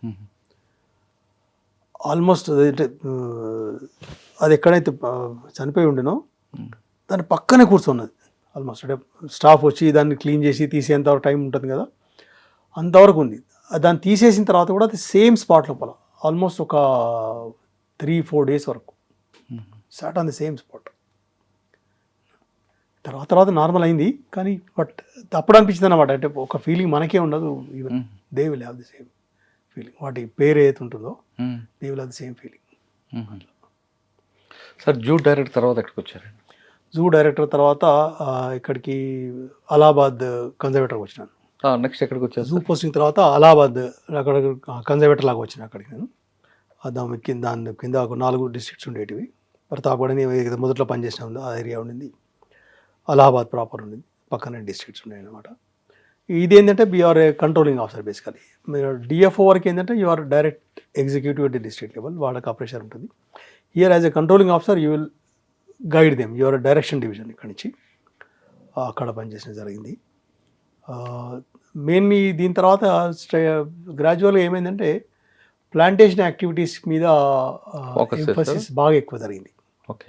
ఈవెన్ మన వచ్చే రెగ్యులర్ చీఫ్ మినిస్టర్స్ కూడా they use to announce 25 crore saplings, 30 crore saplings అట్లా వచ్చేది. అది ఒక పెద్ద యాక్టివిటీ కింద, టాస్క్ కింద వచ్చేది. దానికోసం ఏరియాస్ని డెవలప్ చేయడం, ఏరియాస్ని తీసుకోవడం, వాటిని ప్లాంటేషన్ చేయడం. తర్వాత కొన్నిసార్లు టార్గెట్స్ ఎట్లా అయిపోయినాయంటే 1 day లోపల యూ హ్యావ్ టు కంప్లీట్. దానికోసం ఇంకా పెద్ద ఎత్తున లేబర్ని అవన్నీ చేయడం. అదొక పెద్ద టాస్క్ అయ్యేది అన్నమాట. అది ఆ టాస్క్ కూడా పూర్తి చేయడం జరిగింది అక్కడ. దట్ వాస్ ఆ వైజ్గా plantation has become a big challenge. నర్సరీస్ని ఆ లెవెల్లో గ్రో చేయండి. Because 25 crore saplings in the state అంటే 80 డివిజన్స్ డిస్ట్రిక్ట్ డివైడ్ చేస్తారు. ఇక్కడ కూడా తెలంగాణలో కూడా సార్ ప్రతి విలేజ్ కి ఒక నర్సరీ పెట్టారు, అక్కడ కూడా పెట్టారా? అక్కడ విలేజ్ నర్సరీ లాగా లేకుండా ఇక మొత్తం ఫారెస్ట్ డిపార్ట్మెంట్ యూస్ లేదు. కాకపోతే దానిలో కొంచెం టార్గెట్ మేము అంటే మిగిలిన డిపార్ట్మెంట్స్ వాళ్ళకు కూడా ఇచ్చేవాళ్ళం. వాళ్ళకు కావాల్సిన సాప్లింగ్స్ కూడా మేమే ఇచ్చేవాళ్ళం. కాబట్టి నర్సరీ అనేది మొత్తం కంప్లీట్గా డిపార్ట్మెంట్ పైనే ఆధారపడింది అది. అట్లా చేసి we use to do the plantations. చాలా మటుకు అంటే సక్సెస్ఫుల్గా చేసే ప్రయత్నమే చేసేవాళ్ళం. అంటే కాకపోతే ఆ ఎత్తున జరిగిన తర్వాత ఆ లెవెల్ సక్సెస్ కష్టం అవుతుంది. But we use to take such areas, అట్లాంటి ఏరియాస్ చూసేవాళ్ళం ఎక్కడైతే సక్సెస్ అవుతుందో అట్లాంటివి. That was a big challenge. Sir ఆ ప్రోగ్రాంలో కొన్ని స్టేట్లో మెటీరియల్ తక్కువ ఉంటుంది, పబ్లిసిటీ ఎక్కువ ఉంటుందండి. అక్కడ కూడా అలాగే చేసేవారా? అంటే మనం తెలంగాణ చెప్పినట్టుగా చారాన కోటి బారాణ మసాలా అట్లా అనడం కష్టం సార్. ఎందుకంటే బేసిక్గా there are so many levels of monitoring. UP లోపల ఎస్పెషల్లీ చూసినాం. The system of monitoring is very serious అక్కడ. బికాస్ ప్లాంటింగ్ అయిన వెంటనే ఒకటి ఫస్ట్ మనల్ని అడుగుతారు అనమాట. As a conservator you get inter divisional cross checking. అంటే మీ దగ్గర ఏమో కానీ కొన్ని స్టేట్లలో టార్గెట్ ఇచ్చారు కదండి, ప్రైవేట్ ల్యాండ్లో కూడా మొక్కలు వేయడం, ఫోటోలు దిగడం, తర్వాత ఇది చెప్పడం కష్టం సార్. అంటే బేసికలీ చాలా పెద్ద ఎత్తున జరిగినప్పుడు ఇప్పుడు కొన్ని డిపార్ట్మెంట్స్ టార్గెట్ ఇచ్చింది. ఫారెస్ట్ డిపార్ట్మెంట్ ఏంటంటే ఈవెన్ ఫస్ట్ ఇయర్ అంటే అయిన వెంటనే క్రాస్ చెకింగ్ ఉంటుంది. దాని తర్వాత 1 year తర్వాత క్రాస్ చెకింగ్ ఉంటుంది. దాని తర్వాత 3 years తర్వాత క్రాస్ చెకింగ్ ఉంటుంది. 3 levels క్రాస్ చెకింగ్ ఉంటుంది. మా దగ్గర ఒక పర్సంటేజ్ డిసైడ్ చేశారు అనమాట over the years. First year తర్వాత 90% ఇంత ఉండాలి, సెకండ్ ఇయర్ తర్వాత అంటే థర్డ్ ఇయర్ తర్వాత ఇంత ఉండాలి, 60% ఉండాలి. అట్లా the percentages have been fixed. So అది లేకుంటే మాత్రం you will become responsible. And ప్రతి దానికి you should be in a position to explain what happened there and which is beyond your control. ఇప్పుడు ఈజ్ అండర్ మీరు చేసిన టాస్క్ అకౌంటబుల్ అండి. Accountable and especially forest department was accountable. Other departments were not that. అంటే దానికి auditing కూడా ఉంటుందా? Yes, every time. అందుకే first year తర్వాత ఉంటుంది, 0 year లోపల ఉంటుంది. 0 year లోపల ఇమీడియట్లీ ప్లాంటింగ్ అయిన తర్వాత we get it inter departmental, inter divisional. మా ఇప్పుడు నేను అలహాబాద్ కన్జర్వేటర్ అయితే అక్కడ 4 divisions ఉంటే ఈ డివిజన్ ఇంకో డివిజన్ పోతుంది, ఆ డివిజన్ ఇంకో డివిజన్ పోతుంది. వాళ్ళు పోయి క్రాస్ చెక్ చేసి వస్తారు, క్రాస్ చెకింగ్ చేసి వస్తారు వాళ్ళు. ఒకటి ఫస్ట్ లెవెల్ అది. దాని తర్వాత 1 year తర్వాత మళ్ళీ ఒకటి మానిటరింగ్ వింగ్ ఉంది మాది. మానిటరింగ్ వింగ్ వచ్చి వాళ్ళు అంటే శాంపిలింగ్ ఉంటుంది. వాళ్ళు మొత్తం 100% చేయరు, దే శాంపుల్ ఇట్. అంటే అక్కడి నుంచే వాళ్ళు లిస్ట్ తయారు చేస్తారు, ఆ శాంపిల్స్కి వచ్చి వాళ్ళు చెక్ చేస్తారు. దీని తర్వాత 3 years తర్వాత మళ్ళీ శాంపిల్ బేసిస్ మళ్ళీ చెక్ చేస్తారు అనమాట. సో ఆ వైజ్గా బాగానే అంటే జరిగేది. అయినా కూడా ఫెయిల్యూర్స్ ఉంటాయని చాలా చోట్ల ఉంటాయి సార్. సార్ తర్వాత ఎక్కడికి వచ్చారు? అలహాబాద్ తర్వాత become chief conservator wild life western zone అనమాట. దీని లోపల once again just like Allahabad conservator అంటే చీఫ్ కన్జర్వేటర్ని కానీ కింద కొన్ని ఫారెస్ట్ డివిజన్స్ ఉండేది, వైల్డ్ లైఫ్ డివిజన్స్ ఉండేది. దాని లోపల చాలా మంది వైల్డ్ లైఫ్ శాంక్చురీస్ ఉండేవి. అనే ఫస్ట్ పోస్టింగ్ చేసిన కైమూర్ శాంక్చురీ కూడా అందులోనే వచ్చేది. ఛాలెంజెస్ ఎక్కడ ఉండేదంటే చంబల్ ఉంది, చంబల్ లోయ, అక్కడ illegal sand mining the problem ఉండేది. దాన్ని కంట్రోల్ చేయడానికి కోసం. సరే, అంతా డ్రై ల్యాండ్ కదండి ఇక్కడ చేసేవారా? డ్రై ల్యాండ్ అంటే బేసిక్గా అంటే ఇప్పుడు ఈ మేము ప్లాంట్స్ ఏవైతే పెడతామో లాంగ్ రూటెడ్ ప్లాంట్స్ అక్కడ పెట్టేటివి, ఏవైతే అంటే మినిమం వాటర్ రిక్వైర్మెంట్ ఉంటుంది. ఇప్పుడు బబుల్ ఉందనుకోండి, బబుల్కి మినిమం వాటర్ రిక్వైర్మెంట్ ఉంటుంది. దాని ట్యాప్ రూట్ కొన్ని మీటర్ల లోపల పోతుంది, అంటే that draws water from anywhere అట్లా పోతుంది. ప్లస్ ఇంకోటి ఎక్కడైతే అంటే దాని ఏమిటి రవైన్స్ అంటారు, వాటి చంబల్ రవైన్స్ అంటారు. ఆ చంబల్ రవైన్స్ లోపల మొత్తం డ్రై ఏరియాస్ అనమాట. అంటే హిల్స్కు రవైన్స్కి డిఫరెన్స్ ఏంటంటే హిల్స్ నేల నుంచి పైకి ఉంటాయి, రవైన్స్ నేల నుంచి కిందికి ఉంటాయి. అవి కూడా మనకి హిల్స్ లాగానే కనపడతాయి. బట్ నీళ్లు వచ్చి కోసి తయారైనవి మొత్తం అవి కూడా హిల్స్ లాగా తయారైతాయి అవి. బట్ గ్రౌండ్ లెవెల్ నుంచి లోపలికి ఉంటాయి, అంటే నది మట్టం మధ్యలో ఉంటాయి అన్నమాట. అక్కడ కూడా ప్లాంటింగ్ చేస్తాం. అక్కడ చేసే స్టైల్ ఏంటంటే వీల్ డిగ్ ఏ ట్రెంచ్. సో ఆ ట్రెంచ్లో నీళ్ళు ఆగుతాయి, ఆ ట్రెంచ్ పైన సీడ్ సోయింగ్ చేస్తాం. ఆ సీడ్ సోయింగ్తో డెవలప్ అయితే ఆ సీడ్స్ ఎట్లాంటివి అంటే ఈ మనకు డ్రై ఏరియాలో వచ్చే ట్రీస్ మాత్రమే పెడతాం. ప్లస్ కొన్ని లోకల్ ట్రీస్ పెడతాం. అట్లా మంచిగానే ఉంది. మీకు ఒకసారి ఎప్పుడైనా ఏదైనా వీడియో మీకు పంపిస్తాను. చెంబల్ రవైన్ సూపర్ ఎట్లాంటి ప్లాంటేషన్స్ ఉంటాయి అనేది. సార్ మీ దగ్గర డ్రై ఏరియాలో ఇప్పుడు తెలంగాణ కానీ లేదా ఆంధ్రప్రదేశ్లో ఒక చెట్లు వచ్చాయండి, క్రాస్ నర్సరీ, కొలంబస్ ఏదో అనుకుంటారు, అది కార్పోసా ఏదో ఉంది, కోలియోకార్పస్. కోలియోకార్పస్ అవి పెడుతుంటారా? కోలియోకార్పస్ ఇప్పటివరకు మా దగ్గర అక్కడ పెట్టలేదు ఇంకా. సార్ దానివల్ల గాలి రాదు, ఆ చెట్టు మీద ఒక పక్షి వాలదు, దానివల్ల ఏం నష్టం, ప్రజలకు ఏం లాభం అండి? అంటే అందం కనిపిస్తుంది ఒకటే కానీ ఒక కాయ కాయదు, ఒక పువ్వు పోయదు, దానివల్ల పక్షులు రావు. పక్షులు వస్తాయి కదా దానికి ఎకో సిస్టమ్, అక్కడ ఏం కాయదు కాబట్టి పక్షులు రావు. ప్లస్ దాని వేర్లు కూడా కింద వరకు వెళ్తాయి, చుట్టుపక్కల ఫ్లాట్స్ అన్నిటికి ఇబ్బంది అంటారు, వాస్తవం? ఒక్క చిన్న ప్రశ్న అండి, తొందరగా పెరిగే చెట్టు కావాలా స్లోగా పెరిగే చెట్టు కావాలా? స్లోగా పెరిగే చెట్టే న్యాచురల్గా ఉంటుంది. మీరు నేను తొందరగా పెరిగే చెట్టు అంటున్నాను. ఎందుకు అంటే బేసిక్గా మన పొల్యూషన్ లెవెల్స్ ఏంది ఇప్పుడు చాలా పెరిగినాయి. What is pollution? Mainly carbon dioxide, nitrous oxide మిగిలిన, కానీ mostly it is carbon dioxide. మనకు ఉన్న సోర్స్ ఏంటి? కార్బన్ డైఆక్సైడ్ని ఆక్సిజన్ కన్వర్ట్ చేసే సోర్స్ ఏంటి? అంటే ఎంత తొందరగా కార్బన్ డైఆక్సైడ్ తీసుకుంటే ఎంత తొందరగా ఆక్సిజన్ విడిచిపెడితే అంత మంచిది మనకు. సింప్లీ, వేరే ఇంకేం లేదు. చాలా మటుకు యూకలిప్టస్ని చాలామంది క్రిటిసైజ్ చేస్తారు. బేసిక్గా యూకలిప్టస్కి ఎట్లా అంటే బేసిక్గా అల్టిమేట్లీ ఆ ట్రంక్ ఏదైతుందో, ఆ వుడ్ ఏదైతుందో ఇట్స్ సెల్యులోజ్. సెల్యులోజ్ అంటే కార్బన్, ఆక్సిజన్, హైడ్రోజన్. వాటర్ ఎక్కువ తీసుకుంటుంది, కార్బన్ డైఆక్సైడ్ కూడా ఎక్కువ తీసుకుంటుంది.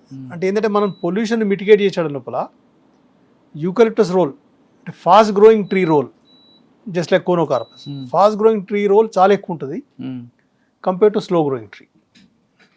అందుకోసమని సిటీస్ లోపల అవుతుందో డెఫినెట్గా ఫాస్ట్ గ్రోయింగ్ ట్రీస్నే వాడితే మంచిది.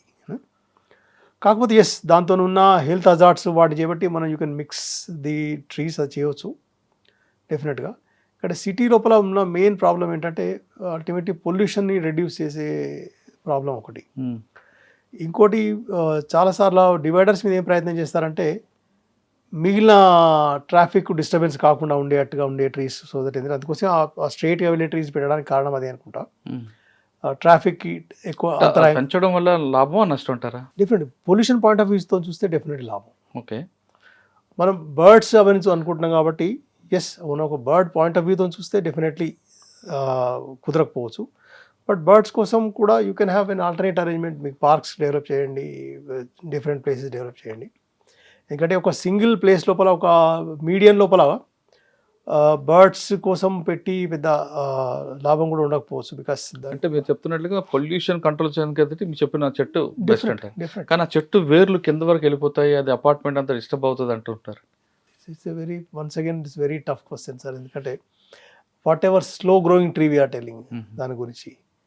ఇప్పుడు రావి చెట్టు, ప్రతి ఒక్కళ్ళు మనకు చిన్నప్పటి నుంచి తెలుసుకున్నది ఏంటంటే రావి చెట్టు ఉండవద్దు ఇంటి దగ్గర, వాస్తు వాళ్ళు కూడా అంటారు అందంట. కాకపోతే చాలా మంచిది, విష్ణు దాని మీద ఉంటాడు, త్రిమూర్తులు దాని మీద ఉంటారు, అవన్నీ ఉన్నా కూడా ఇంటి దగ్గర ఉండకూడదు. ఎందుకంటే దాని వేర్లు చాలా లోతుగా పోతాయి, దూరంగా పోతాయి.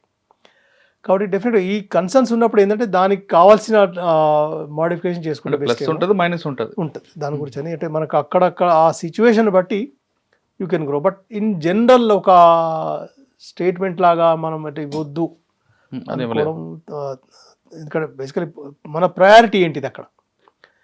బర్డ్స్ ఉండడం ప్రయారిటీ అయితే దేర్ ఆర్ డిఫరెంట్ ట్రీస్. ఒకవేళ పొల్యూషన్ కంట్రోల్ చేయాలంటే దేర్ ఆర్ డిఫరెంట్ ట్రీస్. మనకు ఫాస్ట్ గ్రోయింగ్ ట్రీస్ కావాలి. బర్డ్స్ కోసం అంటే దానికి ఫ్రూటింగ్ ట్రీస్ కావాలి, దాని తర్వాత దానికి బ్రాంచింగ్ ఉన్న ట్రీస్ కావాలి. Different birds have different ways, ఒక్కొక్క దాంట్లో ఉంటాయి. ఔల్స్ వేరే రకం ట్రీలో ఉంటాయి, బయా వేరే రకం ట్రీ వస్తుంది. బయా అనేది దానికి ఈ వాటర్ ఎడ్జెస్ ఉంటాయి కదా, అక్కడ హ్యాంగింగ్ బ్రాంచెస్ ఉన్న ట్రీస్ని అది ప్రిఫర్ చేస్తుంది. బయా ఏదో మనం మొదలే ఆ ఇంజనీరింగ్ స్ట్రక్చర్తో ఉన్న నెస్ట్ అనుకున్నాం చూడండి, అది అట్లాంటి జాగాను ప్రిఫర్ చేస్తుంది. తర్వాత ఇవి మన స్టార్క్స్ ఉంటే పెద్ద ట్రీస్ మీద వాటి పుల్లలు పెట్టి చేస్తుంది. ఈవెన్ ఈగిల్స్ అట్లాంటివి కూడా పెద్ద పెద్ద ట్రీస్ మీద they put there platforms. So ప్రతి ఒక్కదాని హ్యాబిటాట్ రిక్వైర్మెంట్స్ డిఫరెంట్గా ఉంటాయి. కాబట్టి మన ప్రయారిటీ సిటీ లోపల ఏంటి దాని గురించి, మనకు పొల్యూషన్, దాని గురించి ముఖ్యంగా నాకు అనిపించింది మాత్రం పొల్యూషన్. ముఖ్యంగా పొల్యూషన్ అన్నప్పుడు ఎక్కువ లీవ్స్ ఉన్నది, ఎక్కువ మాస్ని యాడ్ చేసేది. Trees more better. So last ఎక్కడికి వచ్చారండి? అలహాబాద్ తర్వాత ఇక్కడికి కాన్పూర్లో వైల్డ్ లైఫ్ వెస్టర్న్ రీజన్కి వచ్చిన. అక్కడ చెంబల్ ఏరియాస్ కొన్ని ఉండేది. తర్వాత ఇక్కడ ఇది కైమూర్ అని చెప్పి నేను ఫస్ట్ డివిజన్ అక్కడ, అది కూడా నా అండర్లో ఉండేది. అక్కడ వెళ్ళినప్పుడు మాత్రం చాలా బాగా నాస్టాలజిక్ ఫీల్ అయ్యేటువంటి నేను. ఇక్కడ నా చాలా ఫస్ట్ పోస్టింగ్. అప్పుడు రాసిన నా నోట్స్ అన్నీ అంటే ఆఫీస్ ఇన్స్పెక్షన్ ఉంటుంది మాకు. ఆఫీస్ ఇన్స్పెక్షన్కి వెళ్ళినప్పుడు ఆ పాత యాద తెచ్చుకొని అవి తీసుకొని వాళ్ళకి మళ్ళీ చెప్పేవాళ్ళం. అప్పుడు కొత్తగా వచ్చిన డిఎఫ్ఓ వాళ్ళకి చెప్పేవాళ్ళం అన్నమాట. నేను అప్పుడు ఇట్లాంటివి చేసేవాడిని, నీకు నచ్చితే నువ్వు కూడా ఇట్లాంటివి చేయవచ్చు అవి చెప్పేవాళ్ళం. ఆ రకంగా it was basically nostalgic type of posting for me. దాని తర్వాత I come to Lucknow. Forest కార్పొరేషన్లో పనిచేసాను నేను. ఫారెస్ట్ కార్పొరేషన్ లోపల అక్కడ దాన్ని ఇక్కడ ఈ తెందుపత్త అంటారు కదా, తెందుపత్త ఉంటుంది ప్లస్ ప్రొడక్షన్. అది బేసిక్గా ప్రొడక్షన్ అంటే మేము అంటే ఈ రోడ్ సైడ్ ఫెయిలింగ్స్ ఉంటాయి లేదా జంగల్ లోపల ఫెయిలింగ్స్ ఉంటాయి, దాన్ని మానిటరింగ్ చేసే డివిజన్ లోపల నేను ఉంటాను అక్కడ. అది చేసేవాడు అక్కడ. ముఖ్యంగా అక్కడ ప్రెషర్ దేని మీద ఉండేది అంటే ఈ నేషనల్ హైవేస్ అంటే ఫారెస్ట్ కార్పొరేషన్ ఉన్నప్పుడు నేషనల్ హైవేస్ లోపల రోడ్ శాంక్షన్ అయింది. రోడ్ శాంక్షన్ అంతా రోడ్ సైడ్ ఉన్న ట్రీస్ ఏవైతే ఉన్నాయో అవి ఫారెస్ట్ కన్జర్వేషన్ యాక్ట్ కింద వచ్చేటి. వాటిది ఫారెస్ట్ డిపార్ట్మెంట్ నుంచి మొత్తం డీల్ అయిన తర్వాత కట్ చేసే బాధ్యత మా మీద ఉండేది అనమాట. చాలాసార్లు ఈ ప్రెషర్ చాలా ఫీల్ అయ్యేవాళ్ళం. ఒక్కొక్కసారి ఈవెన్ డిప్యూటీ సీఎం లెవెల్ లోపల కూడా దాన్ని మానిటరింగ్ జరిగేది. దాని శాంక్షనే వచ్చి ఉండదు, ట్రీ ఎందుకు ఫెయిల్ కాలేదని చెప్పి ప్రెషర్ ఉండేది. ఒక్కొక్కసారి సడన్గా పోగానే డిప్యూటీ సీఎం లెవెల్ నుంచి అడిగేవాళ్ళు, ఆ ఫలానా రోడ్ ఎందుకు క్లియర్ చేయలేదు మీరు ఇంకా అని. మా లిస్ట్లో చూస్తే దాని పేరే ఉండేది కాదు. బాబు ఇది ఏమైందిరా బాబు, క్లరికల్ మిస్టేకా ఏదా, దాన్ని చూసుకోవడానికి టైం ఉండేది కాదు.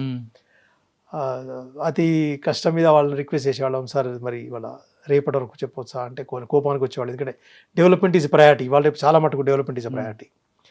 కాబట్టి దాన్ని వచ్చి మళ్ళీ వెరిఫై చేసుకొని మళ్ళీ ఆ డివిజన్తో మాట్లాడి ఇది ఎందుకు కాలేదు అంటే ఫైనల్గా తెలిసేది ఏంటంటే దాని ఇంతమంది శాంక్షనే కాలేదు సార్, ఇంకా ట్రీ ఫెయిల్ ఎట్లా చేస్తాం. దాన్ని మళ్ళీ నెక్స్ట్ డే డిప్యూటీ సీఎం ఆఫీస్కి దాన్ని ఆ ఇన్ఫర్మేషన్ ఇచ్చేవాళ్ళం. ఎవరు డిప్యూటీ సీఎం అప్పుడు? మౌర్య గారు ఉండేవారు. మౌర్య గారు మెయిన్ సీఎం గారు యోగి గారు. ఎలా ఉంటుంది అండి ఫంక్షన్? మాకు తెలిసిన చాలా బాగుంటుంది సార్. ఇది ఫారెస్ట్ దానిపల యాక్టివిటీస్లో కూడా చాలా మటుకు ఆయన పార్టిసిపేట్ చేస్తారు. సో యోగి గారు కానివ్వండి, అంతకుముందు అఖిలేష్ యాదవ్ గారు కానివ్వండి, ఫారెస్ట్రీ యాక్టివిటీస్లో చాలా పార్టిసిపేట్ చేస్తారు. బేసిక్గా యోగి గారి ఫాదర్ కూడా ఈ was in the forest department, range officer లాగా పనిచేసినారు. కాబట్టి నా అదృష్టం అనుకోవచ్చు, దాని బాధ్యత అనుకోవచ్చు.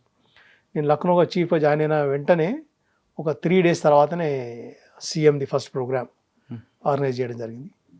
సీఎం ప్రోగ్రామ్ ఆర్గనైజ్ చేయడం కూడా చాలా పెద్ద బాధ్యత అండి, చాలా పెద్ద బాధ్యత. సో 2021లో మీరు రిటైర్మెంట్? 2021 రిటైర్. అప్పుడు పీసీసీ అప్పుడు రిటైర్. ఇక్కడ అలహాబాద్ అండి? లేదండి, నేను ఇక్కడ ఆగ్రా నుంచి రిటైర్ అయ్యాను. ఆగ్రా నుంచి. ఎందుకంటే అక్కడ అడిషనల్ పీసీఎం అని ఒక పోస్ట్ ఉండేది, మాకు ప్రమోషన్స్ ఇచ్చినారు. కాకపోతే ఇంకా పైన ఇంకో 5 రిటైర్ కాలేదు. వాళ్ళు రిటైర్ అయితే వాళ్ళ కోసం వెయిట్ చేస్తున్నాను. ఆ వెయిటింగ్ టైం లోపల నేను రిటైర్ అయినా. అక్కడ ప్రమోషన్స్ ఆల్రెడీ అయిపోయినాయి. ఆగ్రాలో ఎంతకాలం ఉన్నారండి? ఆగ్రాలో 2 years ఉన్నాను అక్కడ.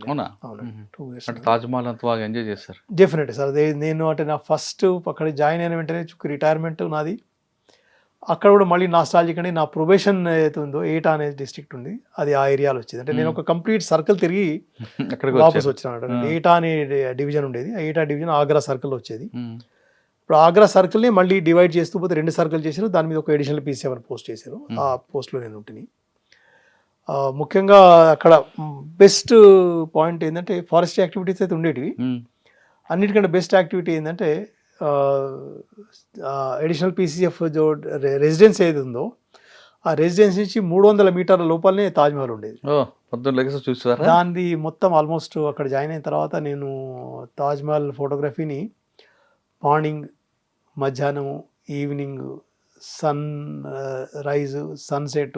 అంటే ఇప్పుడు వైట్ తాజ్మహల్ ఒకటి ఉంటుంది, మధ్య river back side eastern part లో ఉండేవాళ్ళు. రెడ్ కలర్ ఒకటి తాజ్మహల్ ఉంటుంది, అది రెడ్ కలర్ తాజ్మహల్. వెనుక బ్లాక్ అనేవాళ్ళు, బ్లాక్ అది మనకు కనబడచ్చు, ప్లాట్ఫామ్ కనబడుతుంది. అది యమునాకు టువర్డ్ సిటీ సైడ్ ఉండేవాళ్ళం. సిటీ సైడ్ లోపల east part, west part. East part లోపల మేము ఉండేవాళ్ళం. ఈస్ట్ పార్ట్ మొత్తం అంతా రిజర్వ్ ఫారెస్ట్ ఏరియా, అది అక్కడ ఉండేవాళ్ళం మేము. అది మొత్తం అంతా కంప్లీట్ గ్రీన్ చేసినారు దాన్ని. రెసిడెన్స్ కూడా జస్ట్ రెసిడెన్స్ నుంచి ఇట్లా పక్కనే కనపడుతుంది. సెక్యూరిటీ జోన్ కాబట్టి ఏ వెహికల్ కూడా లోపల రావడానికి వీల్లేదు. ఈవెన్ మనది కూడా ప్రతి ఒక్క వెహికల్ మీద అది సింబల్ ఉంటుంది, దాని ప్రకారం వాళ్ళనే అలౌ చేస్తారు లోపల. అట్లా దాన్ని మాత్రం నేను అంటే I think I have thoroughly enjoyed my photography with 50 mm lens.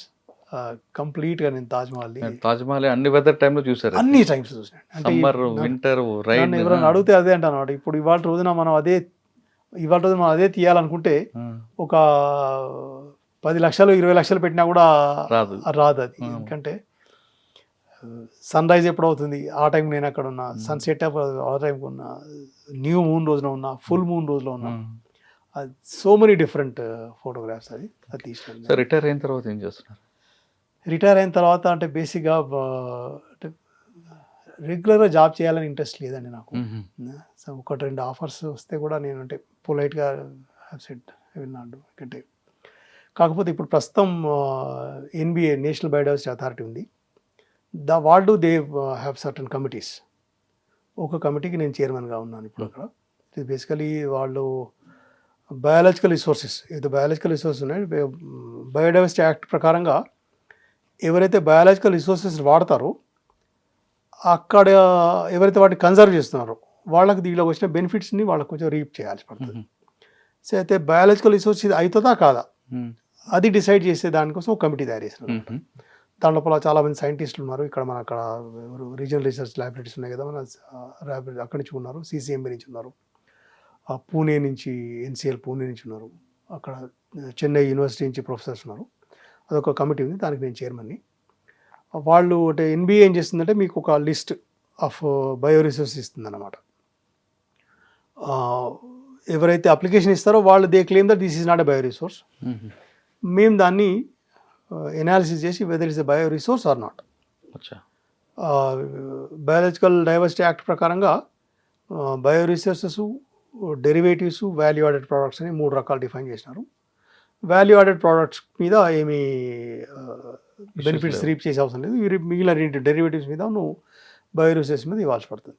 మేము వాటిని డిసైడ్ చేసి చెప్తా ఉన్నాం. అంటే ఎందుకు VIP వాల్యూ యాడెడ్ ప్రోడక్ట్, ఎందుకు డెరివేటివ్, ఎందుకు బయాలజికల్ రిసోర్స్, దాన్ని డిసైడ్ చేసి చెప్తాం. ప్రస్తుతం అదొకటి చేస్తున్నాం దాన్ని. సార్ మీరు జంగిల్ నుండి కాంక్రీట్ జంగిల్కి వచ్చారు, బాధ అనిపిస్తుందా? సార్ ఇక్కడి నుంచి కూడా నేను అంటే I try to escape from this concrete jungle always. ఇంకా బేసికలీ ఇప్పుడు ఈ మధ్యలో నేను స్టార్ట్ చేసిన రకంగా అంటే ఇక్కడ ఉన్న వెట్లాండ్స్ ఉన్నాయి, చాలా వెట్లాండ్స్ ఉన్నాయి. ప్రతి ఒక్క వెట్లాండ్కి వెళ్ళే ప్రయత్నం చేస్తున్నాను నేను. అంటే ఇప్పుడు ప్రస్తుతం నేషనల్ హైవే 65 ఉంది మంది, ఏదో బాంబే వెళ్ళే రూట్ ఉందో ఆ రూట్ లోపల వచ్చే ఒక్కొక్క వెట్లాండ్ దగ్గరికి వెళ్తున్నాను అనమాట. వెళ్ళి నా ఫస్ట్ ఇంప్రెషన్స్ ఏంది, ఐఎమ్ ట్రయింగ్ టు రికార్డ్.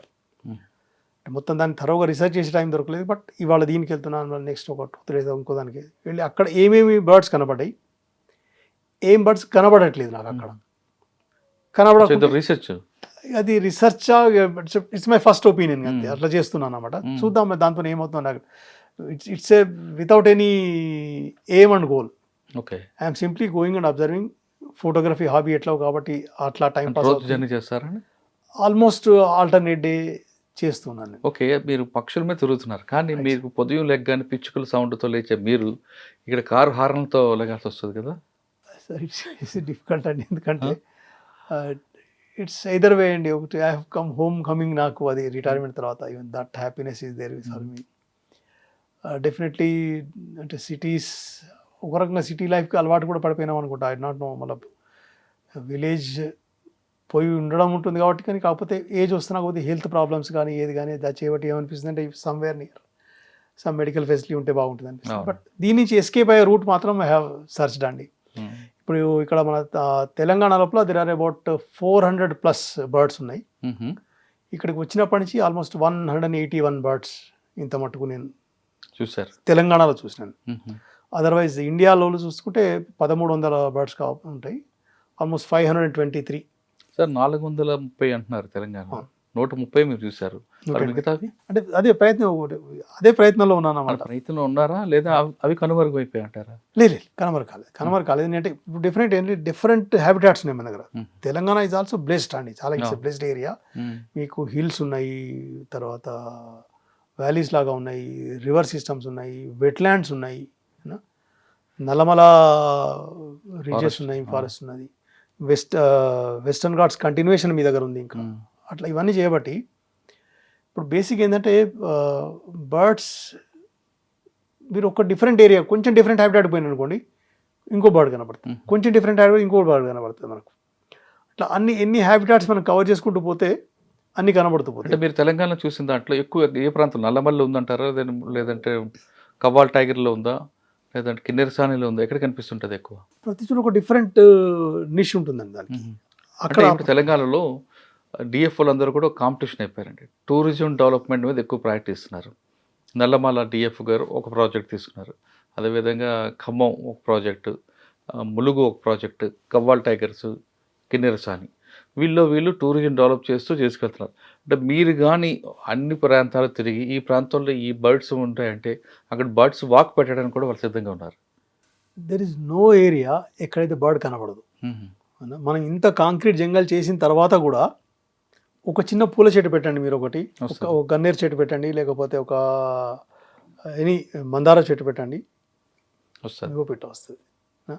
నేను చెప్పిన 5 ప్రాంతాల్లో ఎక్కువ ఫోకస్ చేయొచ్చు. నల్లమల లోపల డిఫరెంట్ బర్డ్స్ కనపడతాయి. ఎక్కడైతే వాటర్ ఫెసిలిటీ ఉంటుందో బాగా డెఫినెట్లీ అక్కడ మీకు డైవర్సిటీ పెరుగుతుంది. అదొకటి. 2 ఒక్కటే హ్యాబిటాట్ ఉంటే తక్కువ ఉంటాయి బర్డ్స్, దాన్ని ఎకోటోన్స్ అంటారు అన్నమాట.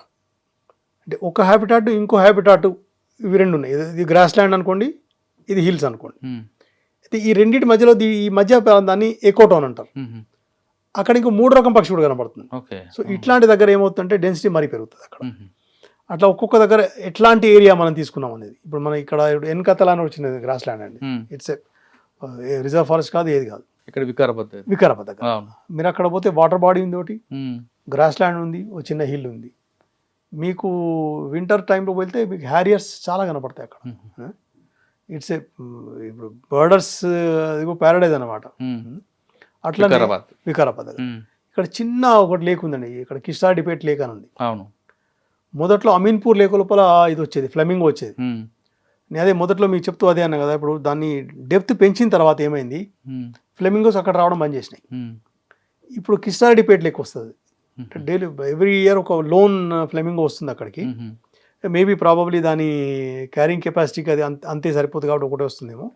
But that is a ideal wetland. ఇప్పుడు వెట్లాండ్ పెద్దగా ఉండాల్సిన అవసరం లేదు. ఈ షుడ్ ఫాలో హైడ్రాలజికల్ సైకిల్. కిస్టాడిపేట ఇక్కడ మన పటాన్ చెరువు దగ్గర పోయిన తర్వాత రైట్ సైడ్కి పోతే దాని మన ఓఆర్ఆర్ ఆనుకొని ఉంది అన్నమాట. అది నాకు అదొక ఫేవరెట్ స్పాట్. అది దాని మధ్య మధ్యలో వెళ్తుంటాను. దాని కొంచెం దూరం ముత్తంగి చెరువు అని ఉందండి, చిన్న చెరువే అది. మధ్యలో డెవలప్మెంట్ కోసం మనీ శాంక్షన్ అయిందంటే అక్కడ ఫోటోగ్రఫీ చేస్తే అక్కడ సర్పంచ్ కనబడ్డాను అన్నమాట. ఆయనతో అదే రిక్వెస్ట్ చేసిన నేను. అంటే నాకు పరిచయం లేదు, నేను ఫస్ట్ టైం పోయినా, నేను ఎవరూ కూడా ఆయనతో చెప్పలేదు. ఆయనతో అదే రిక్వెస్ట్ చేసిన ఏంటంటే, మీరు డెవలప్ చేసేప్పుడు అక్కడ కొంత అది ఉంది, వాటర్ హ్యాసింత్ ఉంది, కొంత ఏరియా లోపల నేటివ్ హైడ్రోఫైట్స్ ఉన్నాయి.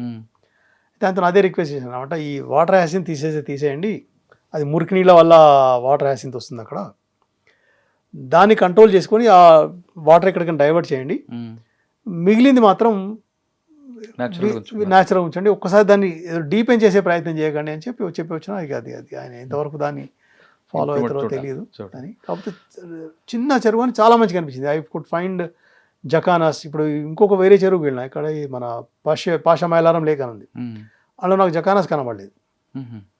దాని తర్వాత రుద్రారం చెరువుకి వెళ్ళినా, అక్కడ నాకు కూడా జకానాస్ కనబడలేదు.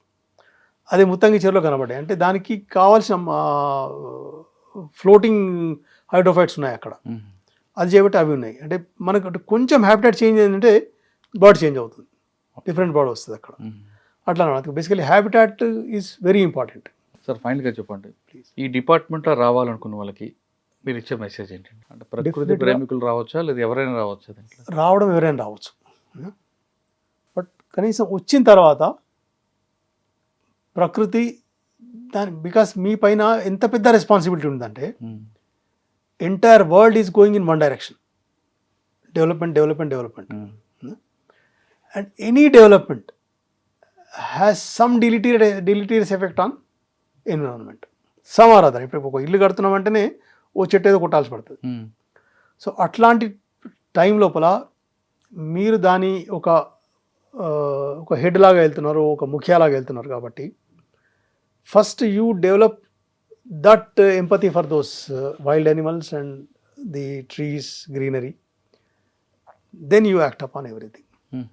బికాస్ జనరలీ నేను చాలా చోట్ల మేము చూసింది ఏంటంటే everybody treats us as a villain రకంగా. ఎందుకంటే అక్కడ రోడ్ పోవాలి, వీసే నో, ఇంకేదో కావాలి, we say no, for everything no is the first answer for us. So చాలామంది అంటారు if at all you are becoming very much impediment then you will become irrelevant. కూడా definite ఒప్పుకుంటా, అది కూడా డెవలప్మెంట్ కూడా కావాలి. కాకపోతే how to balance in a better way. Let us not become impediment to everything, but within that how best you can do it, how best you can perform.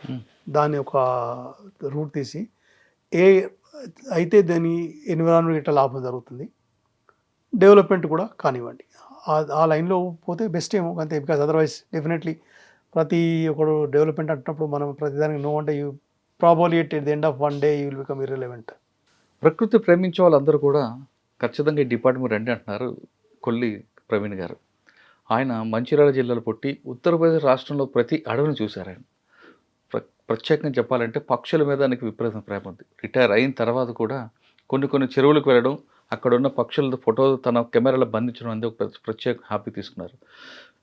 అటవీ శాఖ అనేది ఎంత చక్కగా ఉంటుందంటే మీరందరూ కూడా ప్రకృతి ప్రేమించడం కాదు, వేరే డిపార్ట్మెంట్ వాళ్ళు ఆ ప్రకృతి ప్రేమించాలంటే వాళ్ళ సొంత డబ్బులతో ఖర్చు పెట్టారు. కానీ ఈ డిపార్ట్మెంట్లో సర్వీసే కాదు, మీరు కూడా ఎంజాయ్ చేయొచ్చు, మీరు కూడా ఎనర్జీ పొందాలంటే ఖచ్చితంగా ఫారెస్ట్ డిపార్ట్మెంటే అంటున్నారు కొల్లి ప్రవీణ్ గారు.